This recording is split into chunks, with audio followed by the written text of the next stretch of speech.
Welcome back, you night owls. Tonight we trade the soft glow of your screen for the deep, confusing shadows of history's most disturbing unsolved mysteries. You're settling in, maybe pulling that weighted blanket up to your chin, the air getting a little cooler around you, a small irrational fear tickling the back of your neck. You think you're safe, tucked away in your cozy fortress, but we're about to peel back the veneer of modern life and plunge headfirst into tales where people simply evaporated. You're going to walk right up to the edge of the inexplicable, and frankly, you probably won't survive this journey with your certainty about reality intact. So, before you get comfortable, take a moment to like the video and subscribe, but only if you genuinely enjoy what I do here. Let me know where you're listening from and what time the shadows are deepest in your corner of the world. Now dim the lights, maybe turn on a fan for that soft background hum, and let's ease into tonight's journey together. We start our terrifying history tour as we must on the sandy, windswept shores of what is now North Carolina, back in 1587. You're standing there, feeling the Atlantic breeze whipping your hair, looking at a few derelict wooden structures. This is the Roanoke colony, and it's about to become the genesis of American ghost stories. You see, you're not just looking at a historical site, you're staring into a gaping hole in the historical record, a void where 115 people, men, women, and even the first English child born in the New World, Virginia Dare, simply ceased to be. Picture this with me. It's the late 16th century. You're one of those colonists. You've endured a brutal months-long sea voyage, your stomach still churning with the memory of stale biscuits and sickness. You land, full of hope, and start building your life, chopping down trees, planting crops that may or may not take hold. The leader of your little expedition, a governor named John White, sails back to England to fetch much-needed supplies. Now, here's where the mainstream historical fact kicks in. White was only supposed to be gone a few months. But Queen Elizabeth I had other ideas, or rather, the Spanish Armada did. The massive naval conflict that unfolded consumed every available ship in England, effectively blockading White from returning to his family and his colony for 3 agonizing years. You, the colonist, are left waiting, staring at the horizon, hoping for a sail that never comes. That's a 3-year wait for an Amazon delivery that was supposed to take 3 weeks. When John White finally manages to scrape together a passage and returns on August 18th, 1590, Virginia Dare's 3rd birthday ironically, he finds nothing. Not a single person. No struggle, no bodies, no blood, no sign of a hurried fight or a desperate retreat. The houses were gone, dismantled in an orderly fashion, suggesting they weren't ransacked by an enemy. The entire settlement, a collection of lives, tools, hopes and secrets, had been neatly lifted from the earth. The only thing left was a single, cryptic clue, carved into a sturdy wooden post. Croatoan. You walk closer to the post, running your finger over the rough, weathered lettering. It's clearly not a battle cry or a message of despair, but what is it? White had a prearranged signal with the colonists. If they were forced to move, they were to carve their intended destination into a tree or post. Crucially, if they had left under duress or in danger, they were supposed to carve a cross above the word. You scan the post, you look at nearby trees. No cross. This suggests they moved voluntarily, maybe even in a planned way, to Croatoan Island, which is today known as Hatteras Island, about 50 miles south of their original location. But here's the problem that makes your spine tingle. White never went to Croatoan. He tried. The weather turned foul, a massive storm threatened his ship, and his crew, utterly fed up with this ill-fated mission and worried about their own survival, refused to sail south. John White was forced to return to England, leaving his entire family, his granddaughter and his community stranded in the unknown. He never saw them again. The lost colony remained lost. This is where the speculation starts to feel like a cold finger tracing your spine. The most common, and frankly the most boring theory, is assimilation. The colonists simply moved to Croatoan Island and integrated with the friendly local native tribe, also called the Croatoans. Over time, their European identity dissolved into the native culture, perhaps through marriage and necessity. The fringe tidbit that gives this theory some haunting credibility. Generations later, explorers reported encountering Native Americans in the area, with European features, blue eyes, and even the ability to speak some heavily archaic English words. You hear stories of a tribe named the Hatteras, who claimed some of their ancestors could talk in a book. But what about the sinister possibilities? What about the sheer lack of physical evidence? That is what keeps historians and archaeologists up at night. Historians still argue whether the disappearance was a single catastrophic event or a slow, grinding decline into starvation and desperate dispersal. Some argue the colonists were massacred by a less friendly tribe, perhaps the Spanish-allied Powhatan, who would have viewed the English settlement as an unwelcome encroachment. Others point to disease, a possibility often overlooked in the dramatic narratives, where a virulent plague could have wiped out the weakened community before anyone could raise a finger to help. Think about the sheer, isolating silence of the place. You're in the wilderness, 3,000 miles from home, surrounded by an unfamiliar, enormous continent. You're out of supplies, waiting for a ship that you know is caught up in the biggest naval war of the century. Your hope dwindles to a fragile thread. Maybe they weren't killed. Maybe they just scattered, a desperate final attempt to find food, leaving the central camp to a slow decay. The word Croatoan then becomes less of a destination and more of a final, hopeful prayer carved into the wood. A few years ago, archaeologists uncovered some evidence at an area now dubbed Site X, about 50 miles inland from Roanoke. They found 16th century English artefacts, including pieces of a broken slate writing tablet and parts of a copper ring. This suggests a small contingent of the colonists did move inland, attempting to build a second, smaller, perhaps temporary settlement. This throws a massive wrench in the simple, they went to Croatoan Island theory. You're forced to consider a new, more complex narrative. The colony fragmented. Some may have gone south to Croatoan, others may have gone inland, desperate for resources away from the coast. A third group, maybe they simply succumbed to the wilderness. You can almost feel the scratchy texture of the slate as they tried to write a final, unsendable message, can't you? It's the thought of those scattered tiny groups facing the gigantic, terrifying unknown that really chills you. They were pioneers in the truest, most vulnerable sense, and their fate remains the colonial equivalent of a dropped call, a connection severed, leaving only an echoing silence. The true, horrifying genius of the Roanoke mystery is that every piece of evidence contradicts another. The lack of a cross suggests safety. The fact that no bones or graves were ever found on Croatoan suggests they weren't there for long, if at all. The discovery of inland artefacts suggests a different path altogether. You're left with a kind of historical Schrodinger's cat. They are both safe and massacred, both scattered and together all at once, because the definitive proof of any one scenario simply doesn't exist. You're standing in their empty space, and the only certainty is their absence. It's a clean slate of terror, and a perfect, chilling start to our journey into the unexplainable. Now let's move from the American wilderness to the frozen peaks of the Soviet Union, where a different kind of disappearance awaits. If the Roanoke disappearance leaves you with the creeping dread of the unknown wilderness, then the Dyatlov Pass incident is designed to replace that dread with sheer, bone-chilling psychological horror. You've just left the sandy shores of 16th century North Carolina, and now you're teleported, unceremoniously, to the desolate subarctic landscape of the northern Ural Mountains in the Soviet Union. The year is 1959, the Cold War is humming in the background, and the temperature is plunging toward minus 30 degrees Celsius. Picture yourself as a member of this 9-person hiking group. They are seasoned adventurers, all students or graduates of the Ural Polytechnic Institute, led by the 23-year-old Igor Dyatlov. They set out on a challenging winter expedition, a Category 3, the most difficult classification, to reach the mountain peak of Otorten. It's a journey requiring significant skill and resilience. You're bundled in heavy furs and padded jackets, your breath crystallizing instantly in the frigid air. You trudge through deep snow, the only sound the crunch of your boots and the relentless wind. This is a journey of camaraderie and shared hardship, the kind that forges unbreakable bonds. On the night of February 1st, they set up their large 10-person tent on the slope of Kolatchiakal, a name in the local Mansi language that ominously translates to Dead Mountain. You settle in, maybe sharing a joke or two, the small kerosene stove providing the only flicker of warmth and light against the enormous, terrifying darkness of the mountain. They were supposed to send a telegram back to their sports club when they returned to the village of Vijay around February 12th. That telegram never came.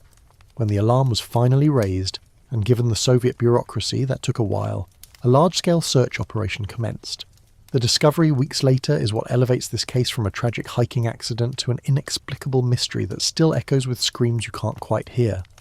Searchers found the tent on Cholat Xiakal, or Dead Mountain. But here is the first horrifying clue. It was severely damaged, sliced open from the inside. You see the cuts, not tears from an external force, but deliberate slits made by a frantic hand trying to escape out rather than open a door. It's the action of people seized by an immediate, terrifying threat within their sanctuary. This is your mainstream historical fact. The tent was abandoned in a panic, cut open from the inside, forcing the 9 hikers out into the lethal cold in minimal clothing. Following the footprints in the snow, 9 sets suggesting no other people were present, you walk down the slope towards a patch of forest about a mile away. The footprints show they were walking, sometimes barefoot, sometimes wearing only socks or a single shoe. They were not running, but stumbling, struggling in the deep snow. It's an act of desperation bordering on lunacy.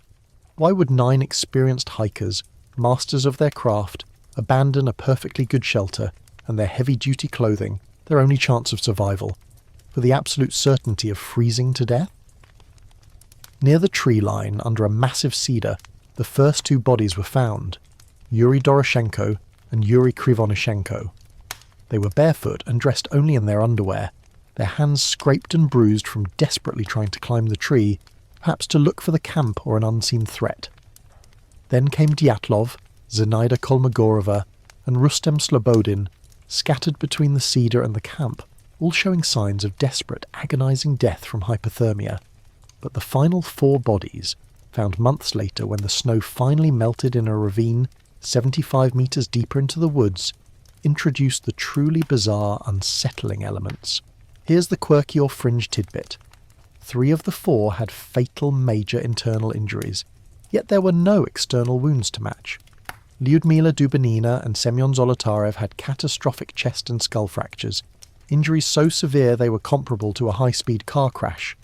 Nikolai Thibault-Brignol had a massive skull fracture, and Dubinina, her tongue, eyes, and parts of her lips were missing. The official cause of death for all 9 was listed as hypothermia, and, for the final 4, the fatal injuries. But the mechanism of those injuries remains the enigma. You stand there, looking at the ravine where these bodies were found, trying to reconcile the facts. If they were attacked by locals, or even an enemy military squad, why the lack of defensive wounds or signs of struggle on the surface? Why no external bleeding? And why the extreme selective mutilation of Dubinina? It suggests something far more complex or perhaps far more inhuman than a simple attack. The initial Soviet investigation, conducted in a predictably rushed and opaque manner, concluded that the hikers died due to a compelling unknown force. That phrasing alone should send shivers down your spine.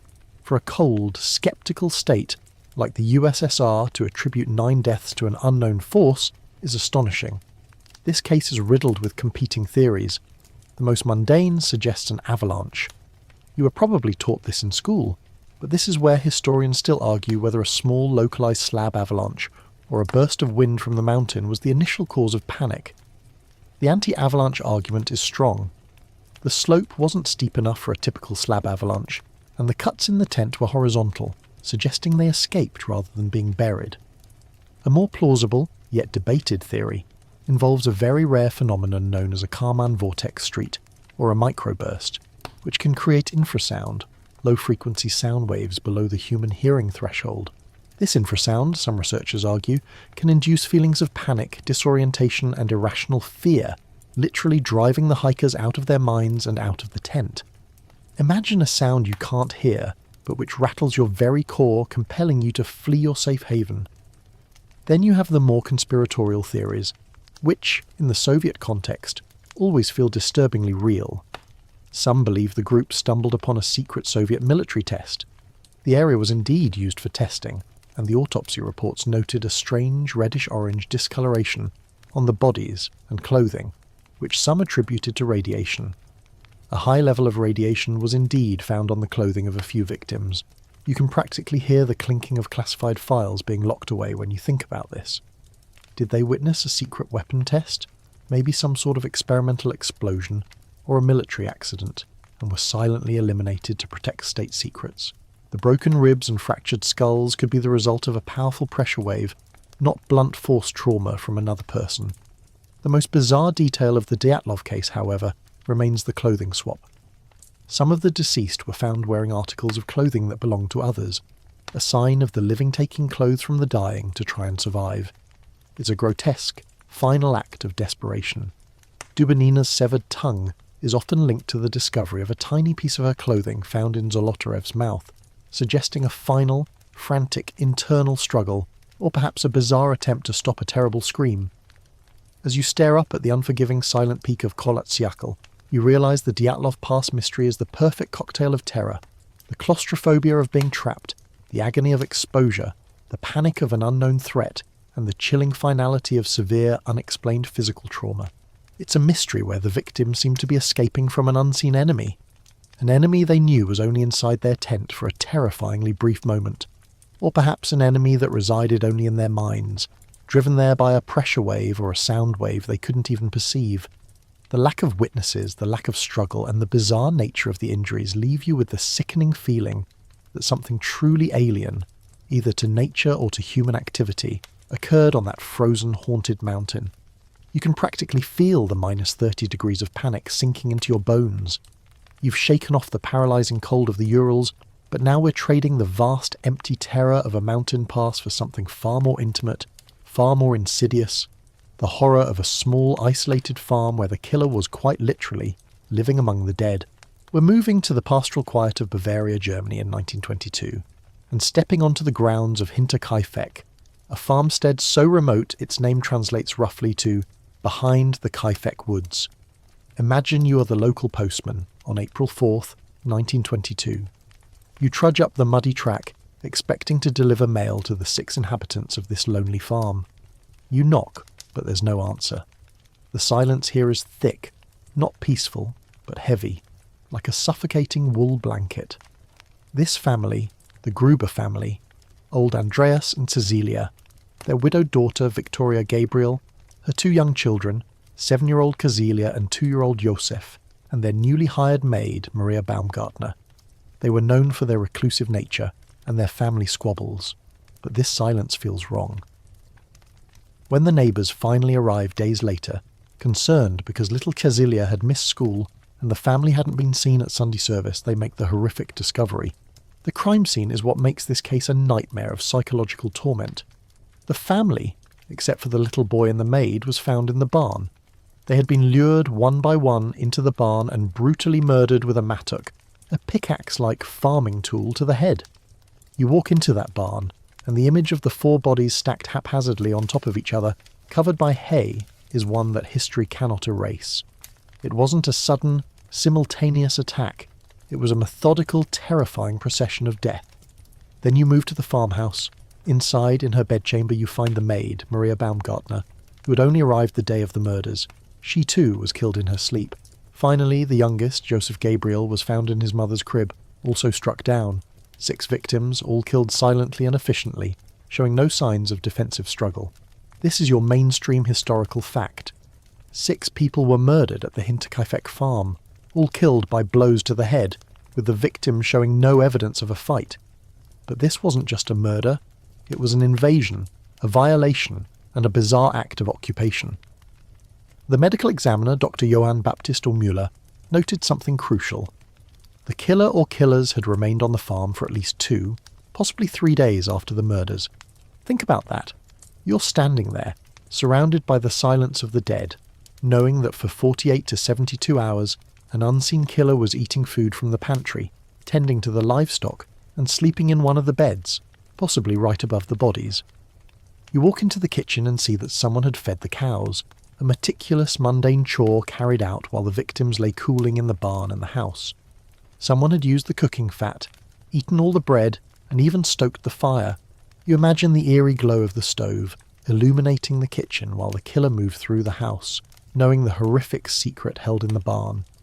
It's the sheer audacity and cold-blooded patience that makes your stomach churn.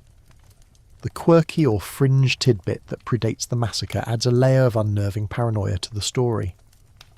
The Gruber family had experienced strange phenomena in the months leading up to the murders, including finding an unfamiliar key, strange footsteps in the attic, and an unknown newspaper left on the property. Old Andreas Gruber had told neighbours he had found footsteps in the snow leading from the woods to the house, but none leading away. He checked the barn but found no one, yet the hairs on the back of his neck stood up. A set of house keys went missing, and weeks before the attack the previous maid had quit, claiming the house was haunted, saying she heard strange sounds from the attic. This creates the chilling profile of a killer who was perhaps watching and waiting, living with the family for days or even weeks before the attack. The fact that the attack was executed with such silence and precision, luring 4 people into the barn without raising an alarm, suggests intimate knowledge of the family's routine and the farm layout. The official investigation was a textbook example of a catastrophic failure. The local police, inexperienced with such a brutal crime, essentially contaminated the scene immediately.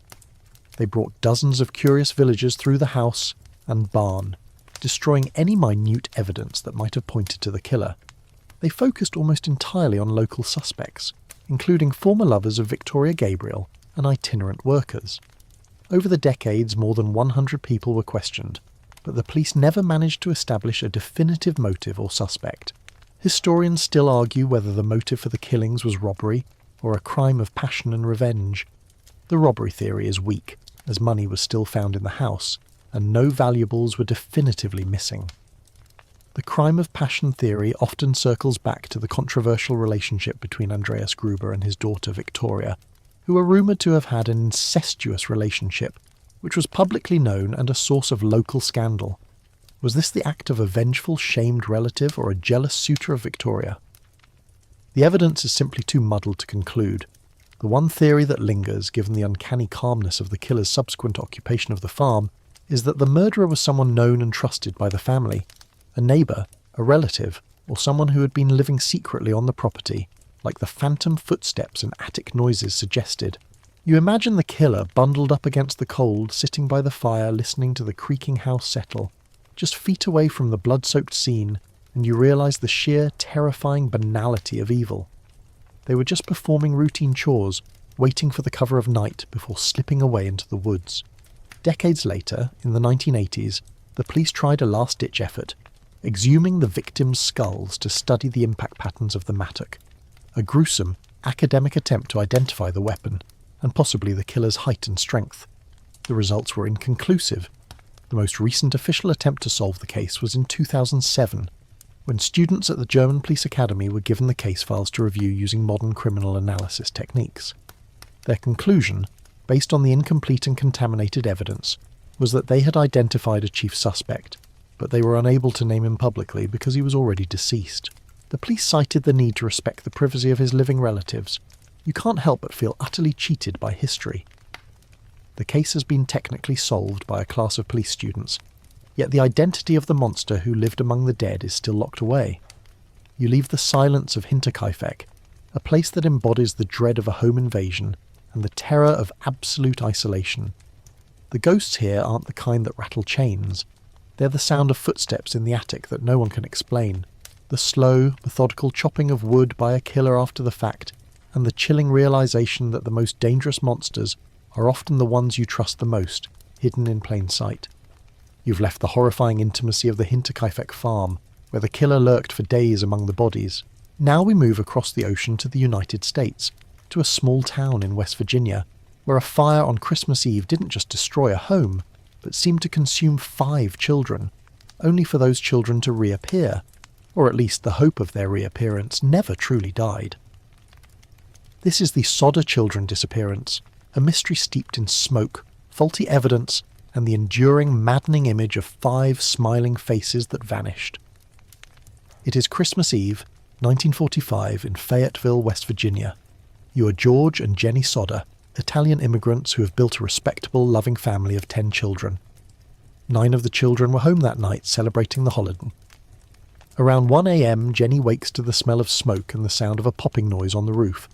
She quickly wakes George, and they scramble to get the children out.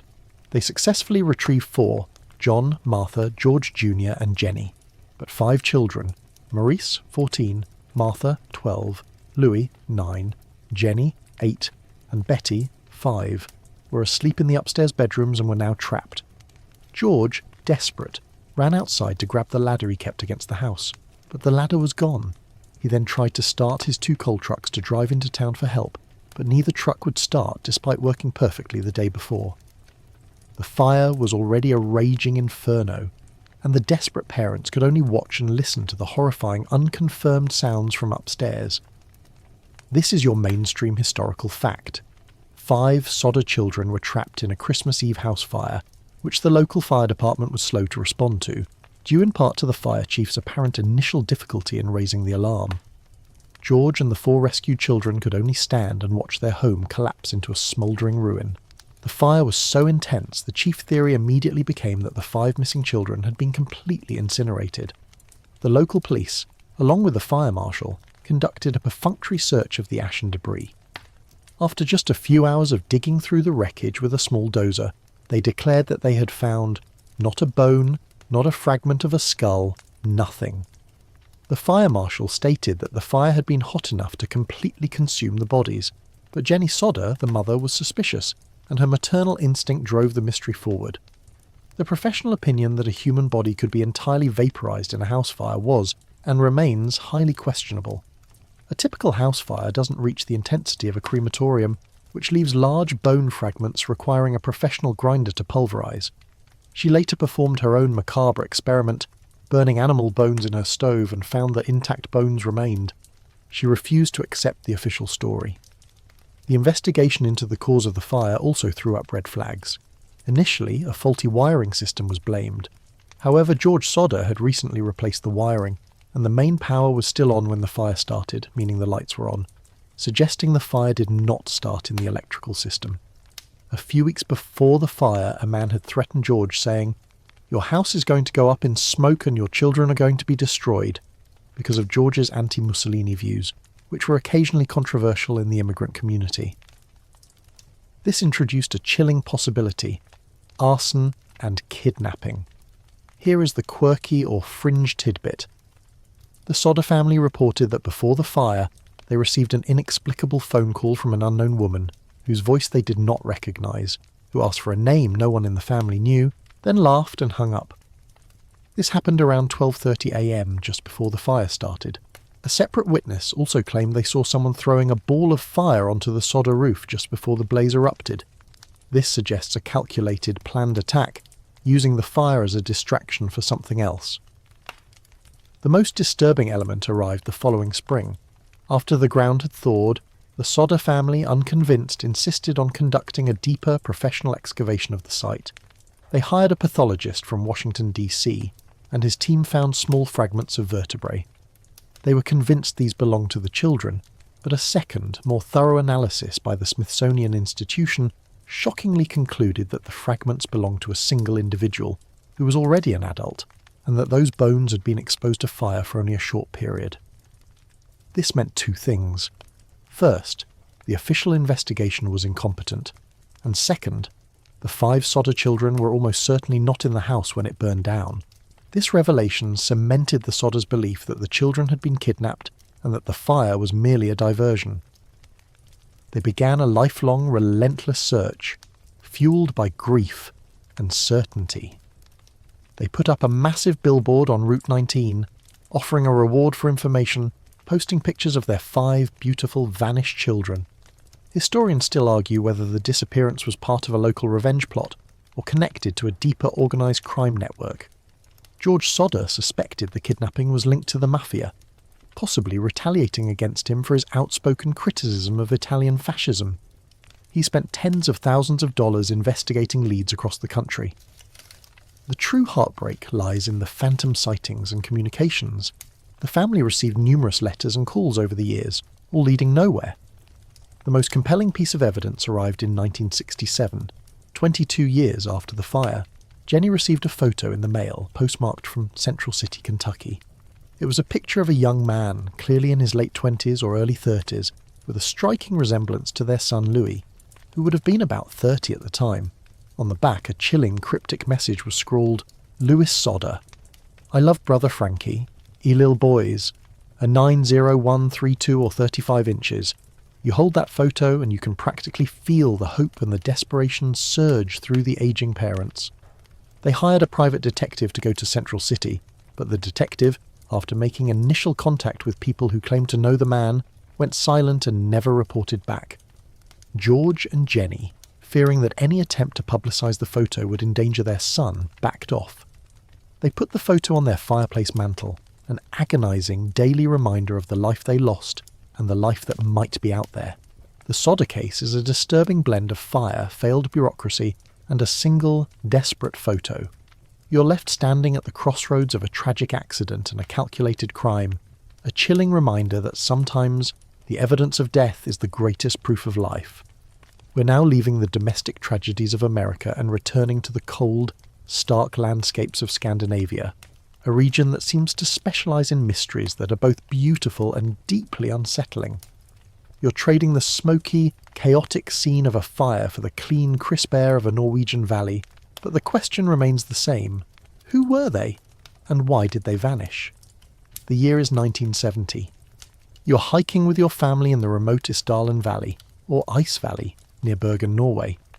It's a place notorious for its sheer rock faces and a history of suicides during the Middle Ages. The air is still, the pine trees are fragrant, and you come across something deeply disturbing nestled among the rocks, the partially charred body of a woman. This discovery immediately sets off one of the most baffling and complex investigations in Norwegian history, the case of the Isdal woman. The scene of the discovery is meticulously unsettling. The woman was found lying on her back, in a boxer's stance, which is a common posture for bodies consumed by fire. Around her, investigators found several crucial items: an empty bottle of St. Hallvard liqueur, 2 plastic bottles that smelled of petrol, sleeping pills, and a small amount of cash. Her face and fingertips had been severely burned, seemingly intentionally in an attempt to thwart identification. The initial autopsy revealed the woman had died from a combination of sleeping pills, a massive dose of 50 tablets, and carbon monoxide poisoning. But here is the bizarre, quirky, or fringe tidbit. The pathologist also found traces of unabsorbed soot deep in her lungs, indicating she was alive when the fire started. This wasn't a suicide that was later covered up. The fire itself was the final act of killing her, or at least the coup de grace.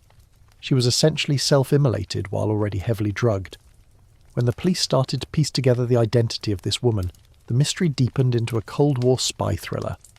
They found 2 suitcases checked at Bergen railway station. The contents were a masterclass in calculated deception.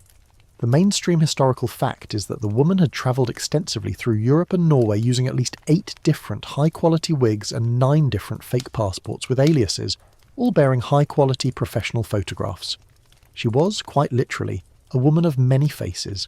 You look at the recovered items, the clothes, the accessories, the travel plans, and you realise this wasn't an ordinary tourist. Every identifying label, from her coats to her boots to a pair of sunglasses, had been painstakingly removed. The soap, toothpaste, and shampoo were all transferred to small, unmarked containers. Even a silver spoon found in one of her bags had its unique ornamentation filed off. This was a professional, operating with counterintelligence precision to ensure absolute anonymity. The contents of the suitcases did, however, provide a trail of breadcrumbs, leading investigators through her movements across Norway. She had stayed at several different hotels under different names: Genevieve Lancier, Claudia Tielt, Vera Jarl. Crucially, the police found a piece of paper that held a seemingly meaningless sequence of numbers and letters, which was eventually determined to be a coded note detailing her travel itinerary and the dates she was in different Norwegian cities. It was a self-destructing journal meant only for her eyes. The investigation uncovered witnesses who described a stylish, well-spoken woman, usually alone, who spoke German, French, and English, and occasionally ordered food in Norwegian. In one hotel, a receptionist recalled that the woman would check in and then immediately ask to change rooms. In another instance, she left her hotel, claiming she was going on a day trip, only to reappear a few hours later, thoroughly soaked and muddy, yet strangely calm. The fact that she was staying in the heart of NATO territory during the Cold War, frequently changing her appearance and using professional spycraft to obliterate her identity, led to the immediate and enduring suspicion that she was an intelligence agent. Norway's intelligence service, the PST, stepped in. They were particularly interested in her movements near military testing sites and the fact that she paid for everything in cash, leaving no paper trail besides the hotel registrations. This brings us to the core of the mystery, and the question that still vexes cold case investigators. Historians still argue whether the Isdal woman was a spy eliminated by her handlers, or an international criminal who died by suicide to avoid capture. The suicide theory is strongly supported by the massive dose of sleeping pills she ingested. If she was killed by another person, why administer such a huge amount of poison? However, the intentional burning of the body and the scene itself complicates this. Why would someone committing suicide go to such lengths to burn their own body in such a desolate spot? And why the presence of 2 petrol bottles? It suggests a staged event. Someone intended the body to be found, but not identified. If she was a spy who had failed her mission or was about to be caught, perhaps she was instructed to eliminate herself, with the fire being a final calculated move to protect her organisation's identity. A powerful tool, unavailable in 1970, was finally brought to bear on the case: isotopic analysis. This forensic technique analyses the chemical signatures left in a person's teeth and bones, which reflect the regional water and food they consumed throughout their life. The results, released in 2017, provided a geographic profile. Her teeth suggested she was born in the 1930s and was likely from the border region of France and Germany, possibly moving around a lot in her early years. So, you have a woman of French-German origin who was a professional operator, likely connected to Cold War espionage or international crime, who died by fire after ingesting a massive cocktail of pills in a remote Norwegian valley. You see the sheer number of false trails, the 9 passports, the cut-out labels, the coded itinerary, and realise the killer, or perhaps the victim herself, was utterly successful in their final mission, erasing her existence from the records of the world. You walk away from the chilling isolation of Ice Valley with the Isdal woman's ghost following you. She is the ultimate cipher, a person who meticulously orchestrated her own anonymity, leaving behind only questions and the faint enduring smell of petrol and burned flesh. You can't help but wonder if somewhere, in a long-shuttered intelligence file, the name of Genevieve Lancier or Claudia Thielt is listed as mission accomplished. You're back in the United States, but we're trading the shadowy world of Cold War espionage for the unsettling small-town paranoia of Ohio. We're heading to Circleville, a seemingly innocuous quiet place in the 1970s and 80s that was terrorised by a mysterious phantom who seemed to know everyone's dirtiest secrets.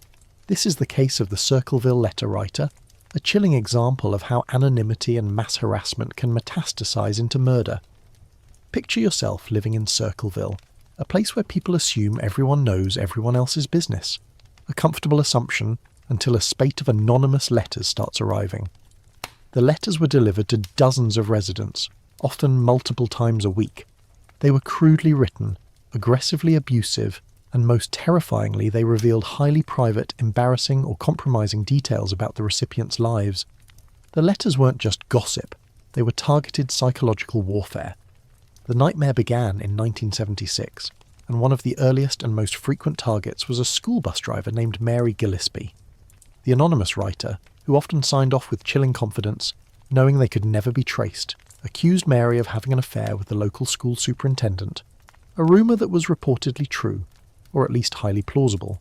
The letters threatened Mary, telling her to stop the affair or her children would be kidnapped and her life destroyed. Imagine opening your mailbox and finding a piece of paper that holds your most devastating secret, weaponized and sent to you by a ghost. This harassment campaign became so intense that Mary's husband, Ron Gillespie, who was a heavy equipment operator, became enraged. Ron started receiving the letters too, mocking him and essentially encouraging him to leave his wife. The pressure built to an unbearable level. Then, on August 19th, 1977, the situation took a violent, tragic turn. Ron Gillespie received a phone call, purportedly from the letter writer, telling him to drive out of town to a specific spot to finally confront the menace.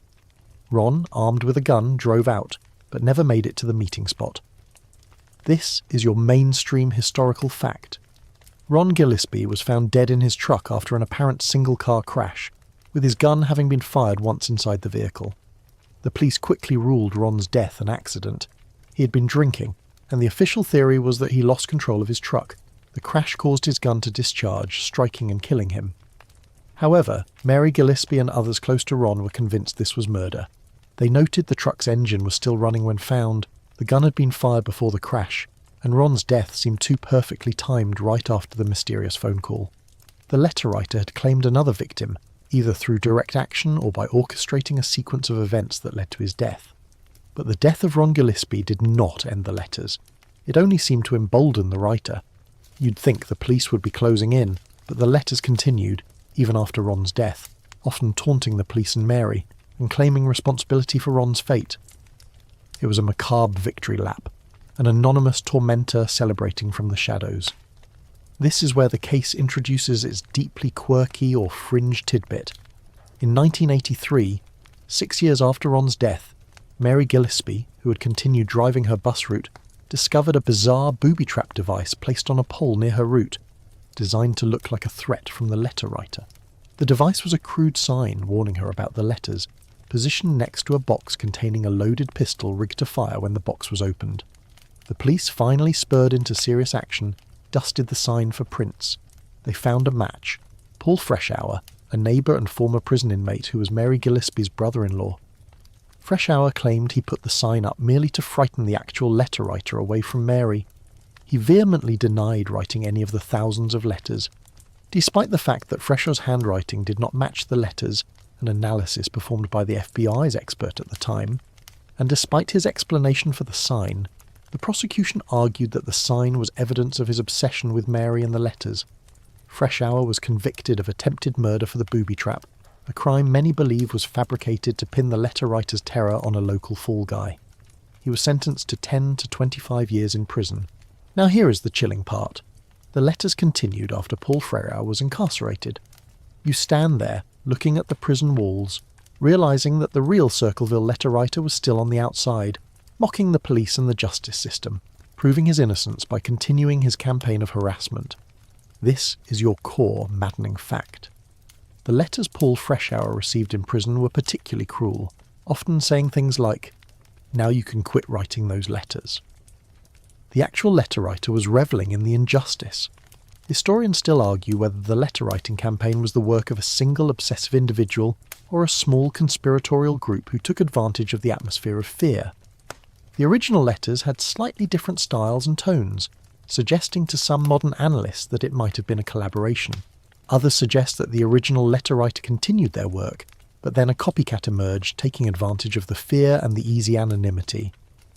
The fact that the first letter was postmarked from Columbus, Ohio, while others were from Circleville, suggests mobility or multiple writers.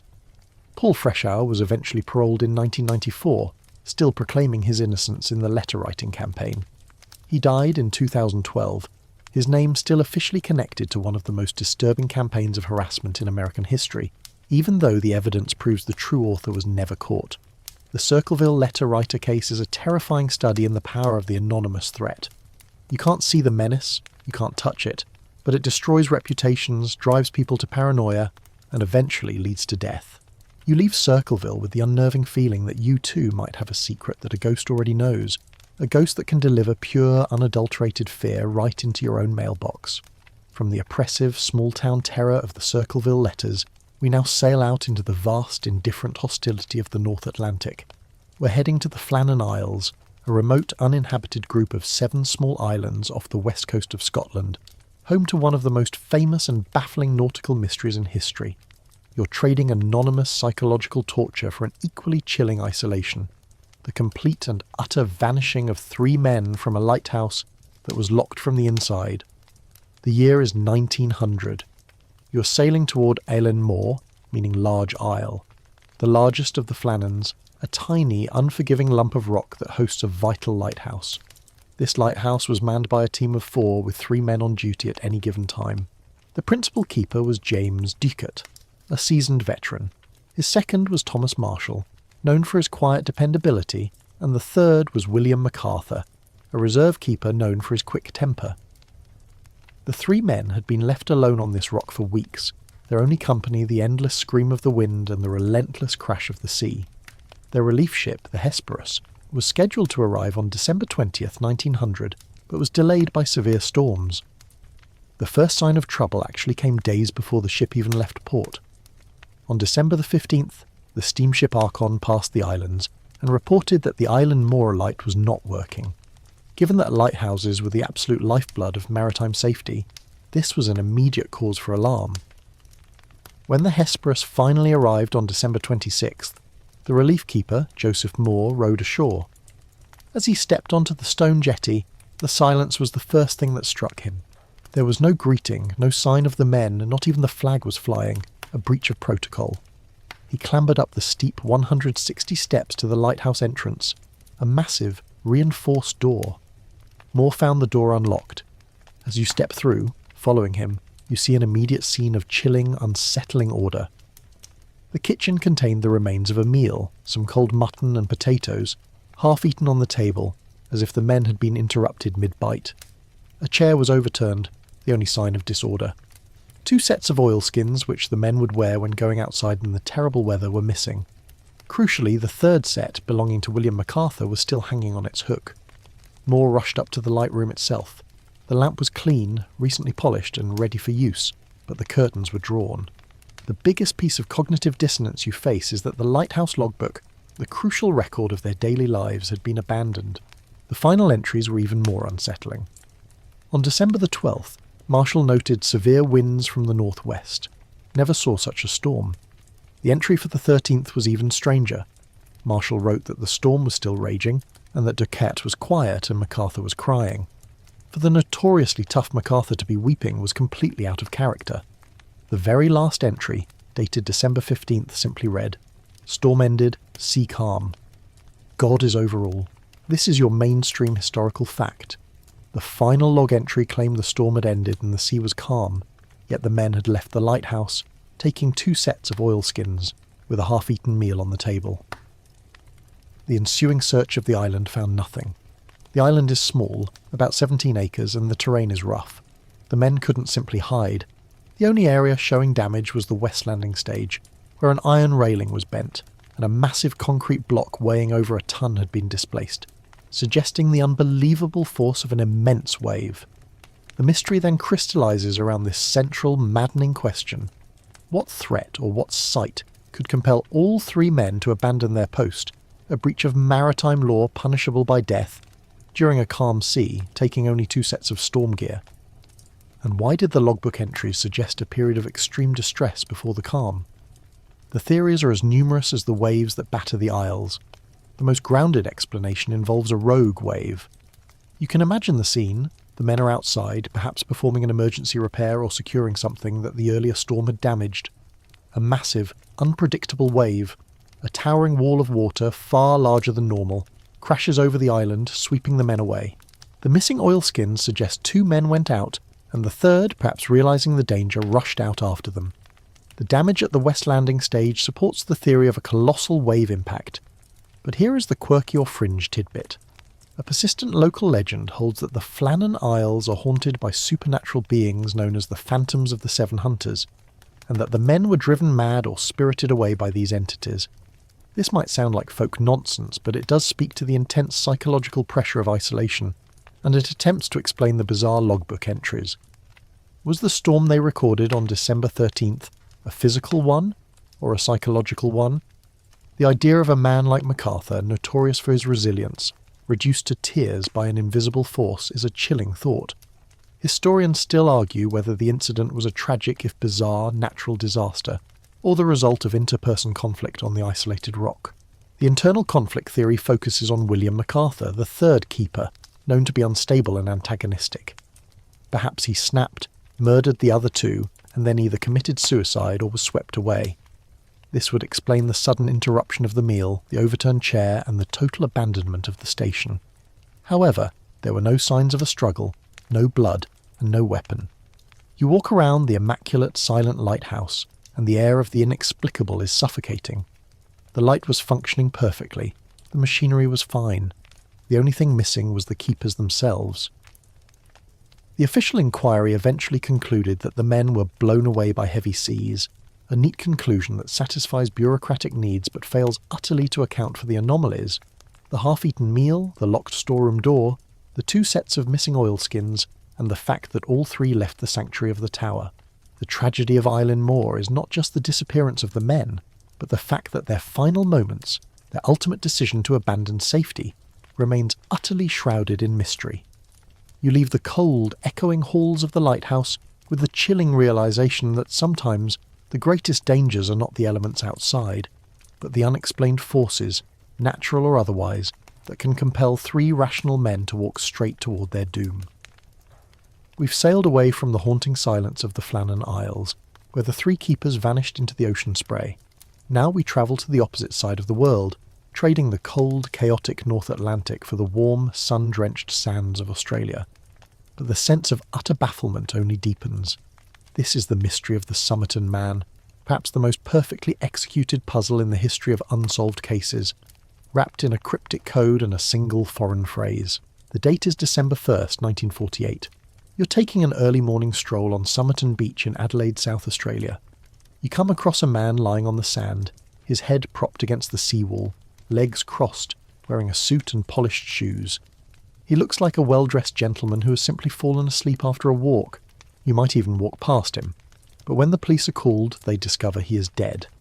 The autopsy provided the first layer of the puzzle. There was no sign of struggle, no external trauma, and no obvious cause of death. The pathologist was convinced the man had died from poisoning, but the specific toxin could not be identified.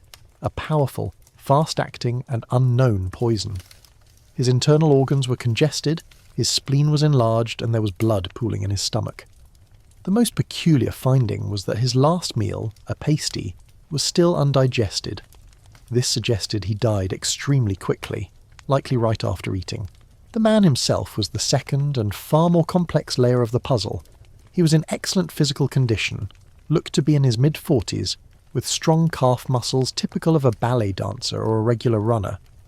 All the labels on his clothes had been carefully removed, just like the Isdal woman, suggesting a deliberate attempt to thwart identification. He carried no wallet, no identity documents, and his teeth records yielded no matches. This is your mainstream historical fact.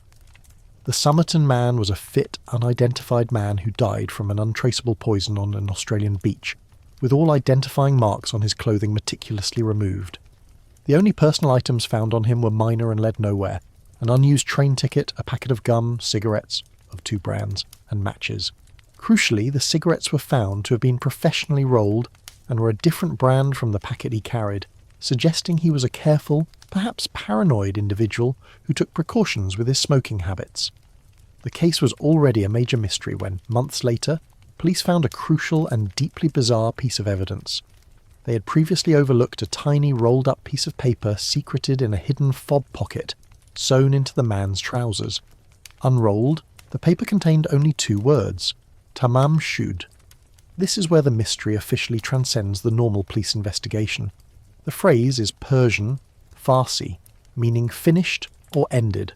The tiny scrap was eventually traced to the final page of a rare 11th century poetry collection known as the Rubaiyat of Omar Khayyam, a collection of quatrains dealing with themes of life, death, fate, and wine. The discovery instantly introduced a powerful, melancholic, and deeply personal context to the man's death, suggesting suicide or a cryptic farewell. The quirky or fringe tidbit that cemented the case's fame was the discovery of the original book. The police issued a public appeal, and a man came forward, claiming he had found an extremely rare first edition of the Rubaiyat on the back seat of his unlocked car, around the time the body was found. The book was missing its last page, and under a magnifying glass the police confirmed the ripped edge matched the scrap found on the dead man.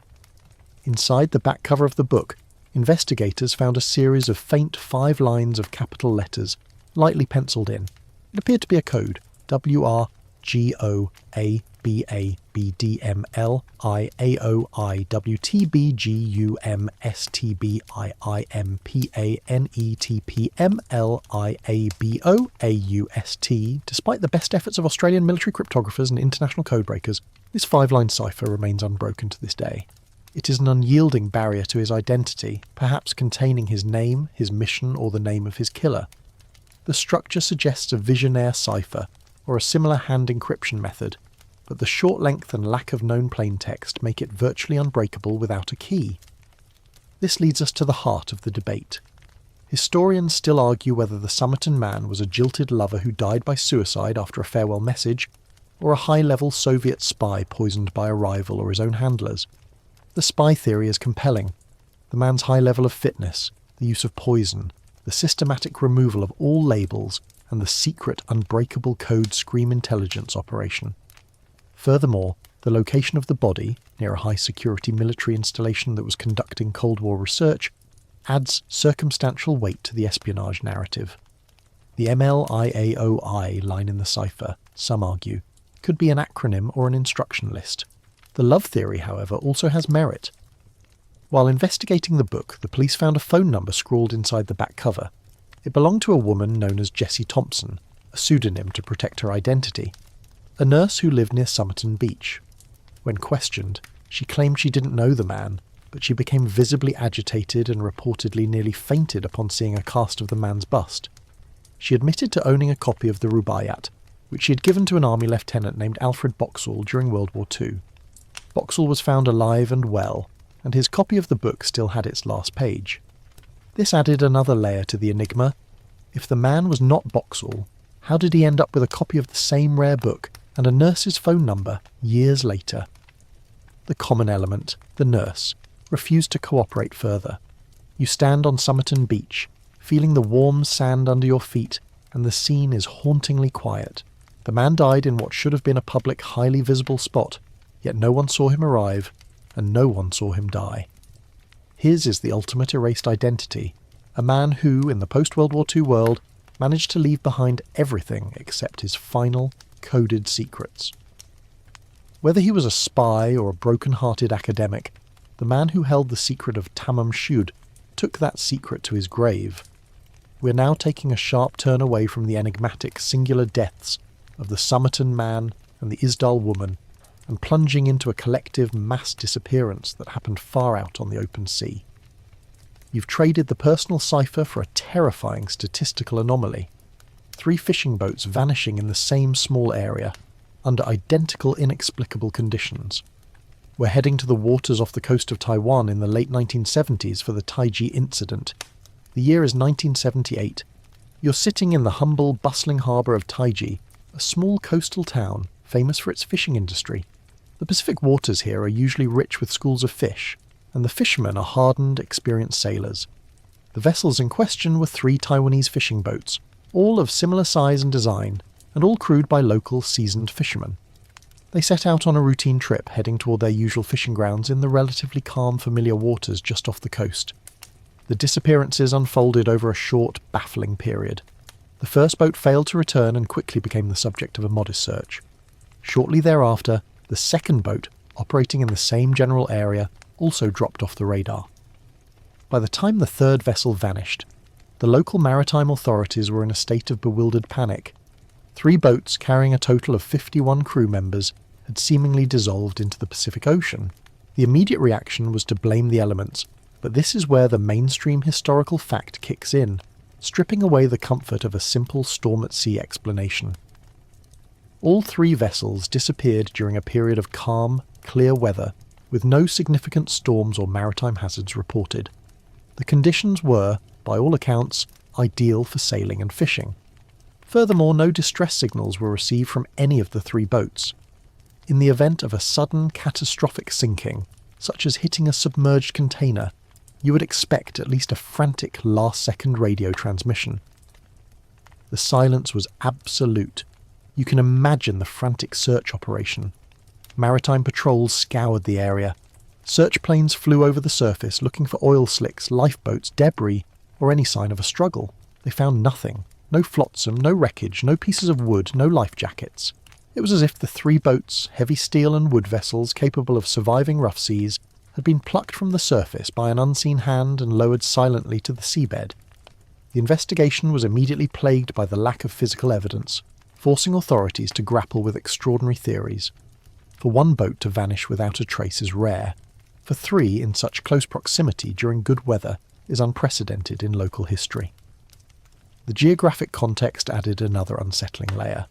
The boats disappeared in a patch of water that, while not geographically part of the infamous Bermuda Triangle, shares some of its mysterious characteristics, being near certain deep-sea trenches and known tectonic activity. The quirky or fringe tidbit that was widely circulated among the local fishermen, and later recorded by maritime historians, was the suspicion of a ghost ship, or phantom vortex. The fishermen of the region often talk of strange localized currents or whirlpools that appear without warning and can drag a boat down incredibly quickly. They're often blamed on deep-sea gas vents or geological instability. The idea is that the three boats might have, one after another, sailed into a brief, intense, localized disturbance, a vortex, that pulled the entire vessel down before the crew could even react. The lack of debris is explained by the powerful sucking force of the water which pulls everything to the bottom, holding it there. You picture the scene: one boat vanishes, and the second boat, seeing the first disappear, steers toward the area to investigate or rescue, only to be caught by the same unseen force. The third boat makes the same fatal error, drawn into the silent liquid trap. However, the lack of debris also fuels the more sinister organised crime or political theories. Historians still argue whether the Taiji incident was a rare natural event or a case of high seas piracy or secret military action. During the late 70s, the region was fraught with political tension. The possibility of the boats being intercepted by a foreign military vessel, perhaps an errant submarine or a patrol ship from a rival power, and their crews detained and vessels scuttled to prevent an international incident, was seriously considered by some analysts. The silence on the radio and the complete absence of wreckage point toward a sudden, external intervention, rather than an internal mechanical failure. Imagine a massive, dark submarine surfacing silently, forcing the crews to surrender, and then destroying the vessels with minimal evidence. Another theory that emerged was the chilling possibility of mass piracy. The region, while generally safer than others, still saw occasional attacks, but the sheer efficiency of the disappearance, 3 full boats, all crews, all cargo, gone without a struggle, makes a simple robbery seem unlikely. If it was piracy, it was executed by an extremely organised professional operation with the means to sink large vessels quickly and cleanly. The enduring legacy of the Taiji incident is its purity as a mystery. It has no bodies, no notes, no witnesses, and no physical evidence of any kind, save for the sudden collective absence of 3 vessels and 51 lives. It's a terrifying demonstration of how quickly the vast indifferent ocean can erase human presence. You stand on the shore watching the placid blue surface, knowing that beneath those gentle waves lies a secret so perfect it remains unbroken. A testament to the speed and efficiency of the unknown force that swallowed the Phantom Fleet. We're pulling back from the deep Pacific silence of the Taiji incident, and sailing right back into the relentless grey weather of the North Atlantic. Specifically, we're returning to the Flannan Isles, to the silent locked lighthouse on Elan Moor, because the abrupt vanishing of the 3 keepers, Ducat, Marshall and MacArthur, demands a closer look at the competing and often fantastical theories of their demise. We left off with the stark, baffling facts: a half-eaten meal, 2 missing sets of oilskins, a damaged landing stage, and a final log entry claiming the storm had ended. Now, we dive into the speculation that has plagued historians and haunted sailors for over a century. You stand on that cliff again, feeling the spray of the waves that look deceptively calm, and you try to imagine the sequence of events that compelled 3 seasoned professional men to break one of the most fundamental rules of their profession: never abandon the lighthouse and never leave the door unlocked. The official inquiry, which you may remember, concluded the men were simply washed away by heavy seas. This is the rogue wave theory, the most mainstream, historically accepted explanation. You picture it vividly: a colossal, unpredictable wave, maybe 3 times the size of the others, a monstrous column of water known as a 9th wave, or a rogue wave, suddenly slamming into the west landing stage. The damage there, the bent railings and the massive ton-weight concrete block displaced over 30 feet, is powerful evidence of an almost unbelievable force. The theory suggests the principal keeper, Ducat, went out with Marshall to secure some equipment damaged by the previous storm. They may have been caught and swept out. Then MacArthur, realising what was happening and perhaps seeing his 2 comrades in peril, rushed out after them, forgetting his own oilskins in his haste. But this is where the theory splinters. Why didn't Marshall, the second keeper, or Ducat, the principal, manage to send some signal of the danger? And why did the logbook claim the storm was over and the sea was calm just before their disappearance? If the water was calm, where did the rogue wave come from? It's an explanation that closes the file, but leaves the intellectual dread wide open. This brings us to the quirky or fringe tidbit, which provides the case with its psychological edge. The idea of an intense, internal conflict or madness, possibly triggered by isolation and the pressures of the job. Remember, William MacArthur was the reserve keeper, known for his violent temper and propensity for clashing with others. The log entries noted he was crying during the height of the storm. It's possible that MacArthur snapped, murdered the other two, and then disposed of the bodies, or was himself swept away in a fit of despair or panic. Imagine the claustrophobia. You are trapped on a tiny rock with two other people, one of whom is mentally unstable during a prolonged, terrifying storm. MacArthur could have killed Duckett and Marshall during an argument, or in his fit of madness, and then thrown their bodies into the sea. He would then have fled or fallen to his death while disposing of the evidence. This explains the overturned chair, the half-eaten meal, a sudden, violent interruption, and the lack of a distress signal. However, there was absolutely no blood or sign of a violent struggle found in the lighthouse, making this scenario a difficult sell without further evidence. Historians still argue whether the keeper's vanishing was the result of a known natural event, however rare, or something far more unusual involving an external agency. The external agency theories range from the plausible to the utterly bizarre. One serious theory involves a secret landing by a foreign vessel or spy ring. You have to remember the time. The turn of the 20th century was a period of intense geopolitical competition and naval espionage. Island Moor was incredibly remote. What if the keepers witnessed a secret landing, perhaps a German U-boat crew or spies conducting a clandestine operation, and were taken prisoner and removed to prevent them from reporting the breach? This would explain the sudden, silent disappearance of all three and the complete lack of wreckage, as the three men and their two sets of oilskins would have been taken aboard the foreign vessel. However, the most famous and most satisfyingly terrifying external theory is the sea serpent or supernatural entity explanation. The local legends, which you'll remember from Section 7, already spoke of spirits. Given the extreme, isolated location and the bizarre log entry about MacArthur crying, some argue the men encountered something truly non-human, a massive sea creature, or a kind of malevolent entity that lured them out or simply materialized inside the tower. This might sound ludicrous, but it is often the resort of those who simply cannot accept the official, yet still deeply flawed, natural disaster explanation. The final log entry, God is over all, could be interpreted as a prayer of surrender to an overwhelming, terrifying force that was beyond their control. What makes the Island Moor mystery so enduring is the maddening combination of order and chaos. The light was clean, the lamp was ready, the men were mid-meal, everything was in its proper place, except the people themselves. It is the perfect locked room mystery, where the room is a giant stone tower on a desolate rock. Every piece of evidence, the log, the missing oilskins, the damage, can be used to support two completely contradictory theories. You've learned that the lighthouse remained automated after the incident, a silent, lonely monument to the three men who vanished. The lighthouse itself seems to have absorbed their story, giving up no further secrets. The only sound is the grinding of the wind and the sea, the same sounds that were the last things James Ducat, Thomas Marshall and William MacArthur ever heard. It's a terrifying thought, that the vast open world can swallow three lives as easily as a quiet room can. We've explored the silent vanishing acts of the sea, from the three keepers on Island Moor to the phantom fleet of the Taiji incident. Now we turn our attention from the absence of men to the terrifying hyper-visible presence of one monstrous figure, whose identity remains arguably the most famous question mark in criminal history. We are plunging into the dark, grimy, gaslit alleys of Whitechapel, London, in the autumn of 1888, following the blood-soaked trail of Jack the Ripper. You're walking through the streets of London's East End, a place of grinding poverty, desperation and fog so thick it seems to choke the very life out of the cobblestones.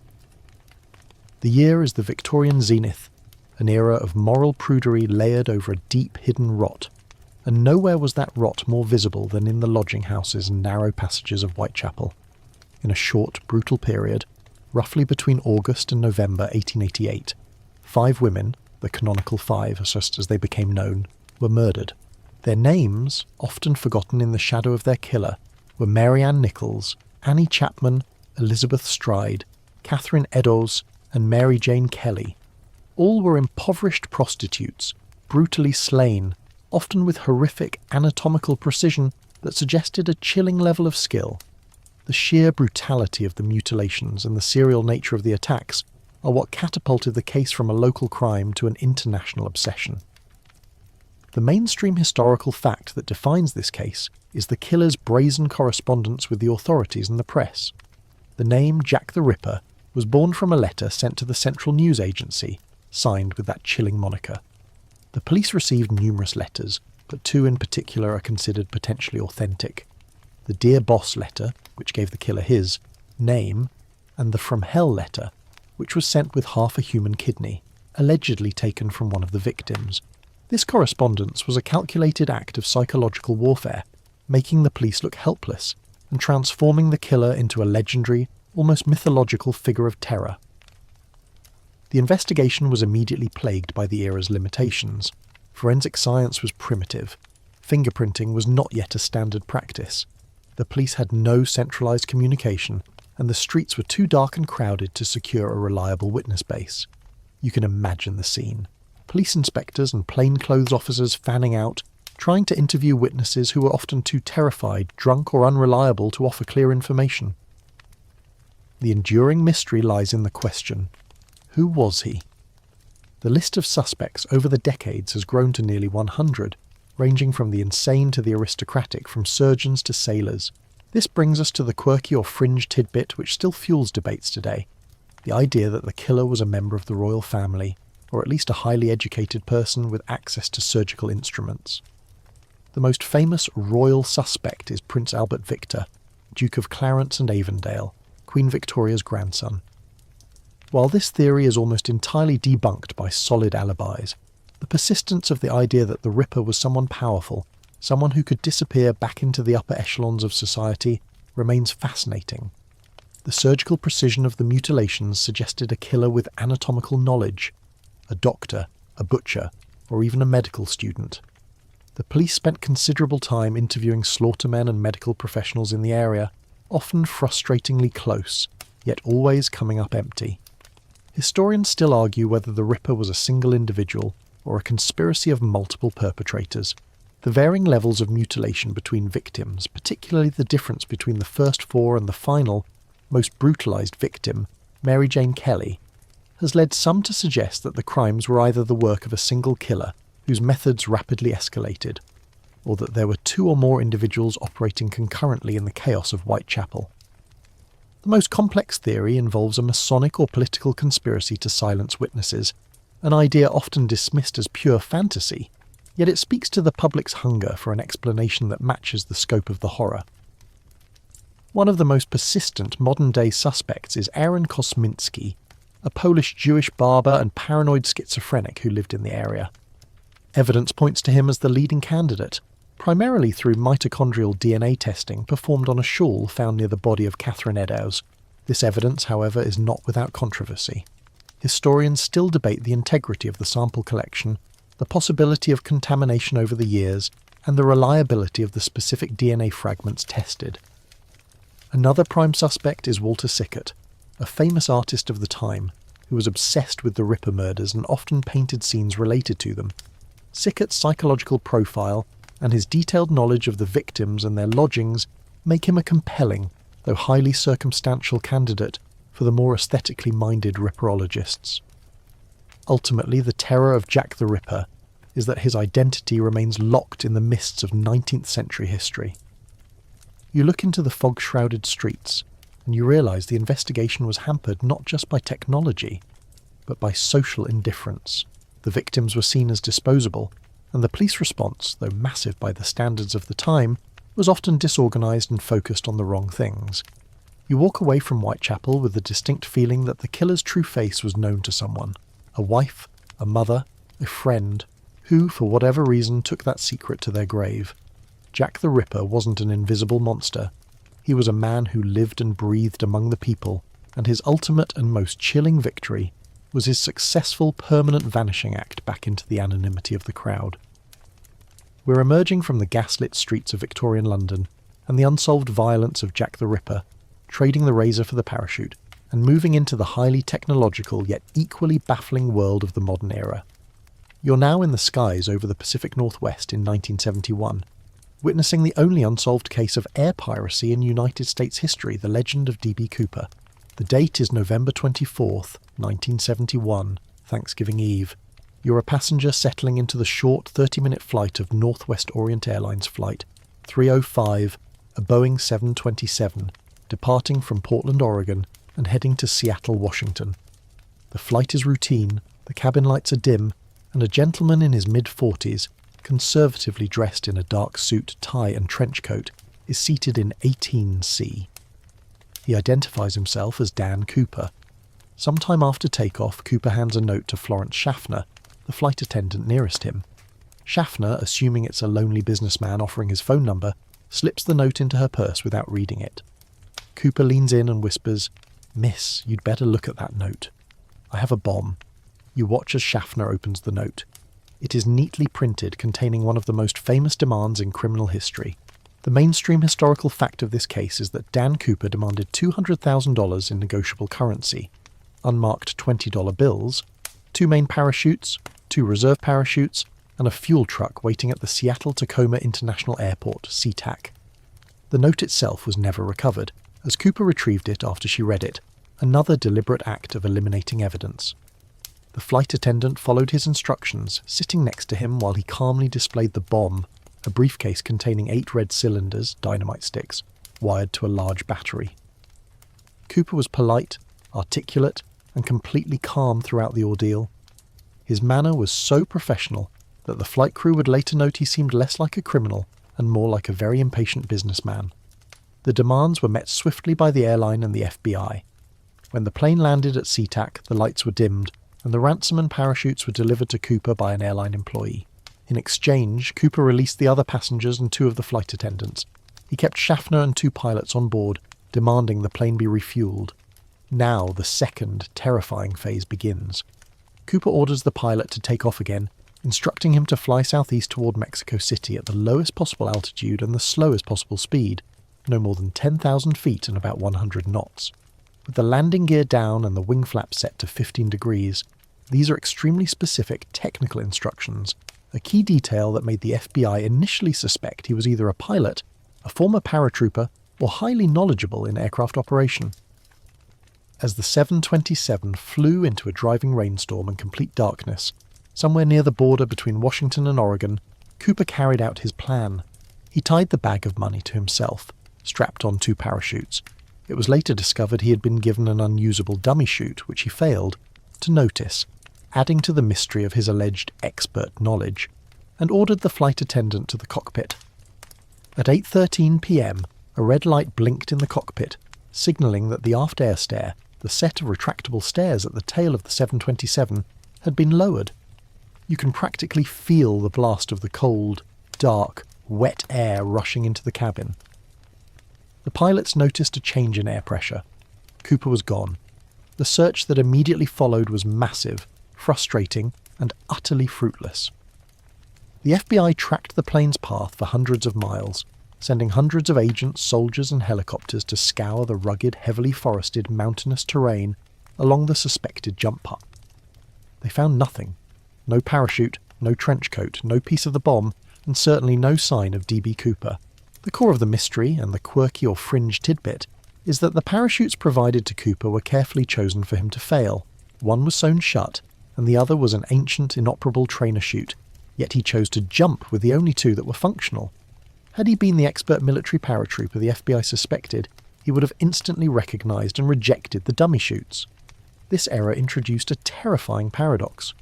Was he a meticulous professional or an amateur who lucked into choosing the 2 functional chutes? Or conversely, was this choice an intentional one, knowing that the dummy chutes would be evidence leading the FBI astray? Historians still argue whether Cooper survived the jump or whether he simply perished in the deep freezing woods. The conditions were brutally against him.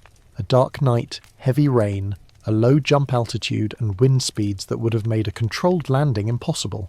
Most experts concluded that survival was highly unlikely, suggesting he either died upon impact or quickly succumbed to hypothermia. However, the case burst back into the national consciousness 8 years later, in 1980. This is the mainstream historical fact that keeps the case alive. A young boy named Brian Ingram, vacationing with his family, found 3 bundles of the ransom money, exactly $5,800, badly decomposed, along the banks of the Columbia River near Vancouver, Washington. The serial numbers matched the ransom money given to Cooper. The discovery of the money posed more questions than it answered. The spot where the money was found, known as Tina Bar, was nowhere near the predicted jump zone. Was the money dropped by Cooper mid-air only to be washed down the river?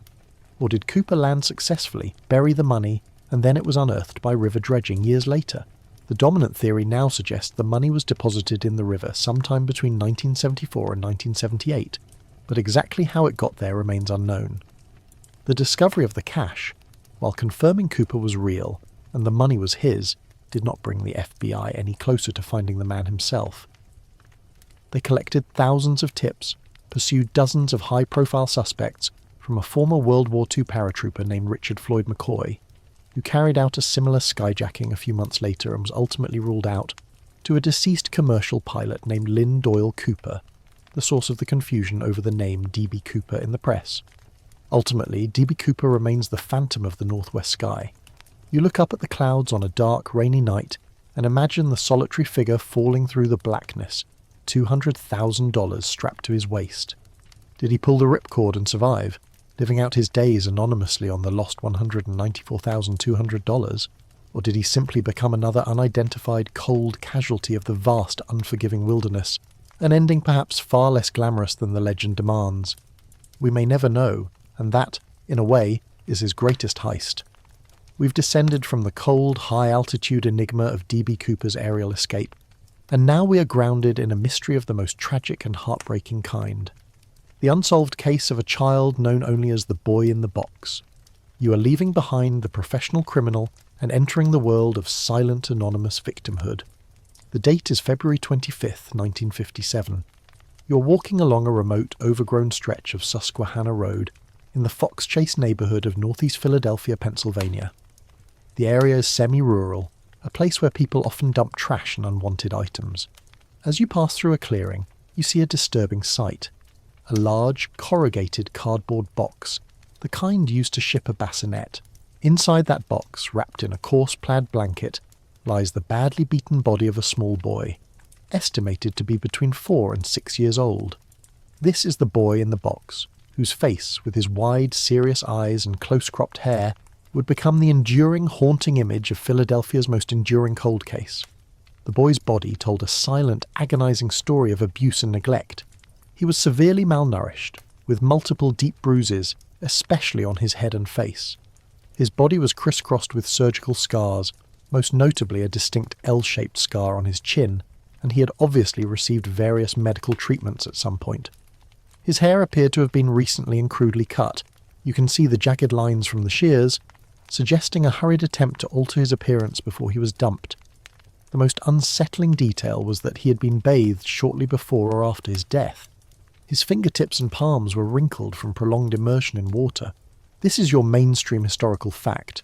The boy in the box was a severely beaten anonymous child, and the police concluded he died from blunt force trauma, his identity hidden by a rushed haircut and a final attempt to wash away any distinguishing marks. The police launched an immediate and massive investigation, flooding the city with flyers bearing the boy's photograph and description.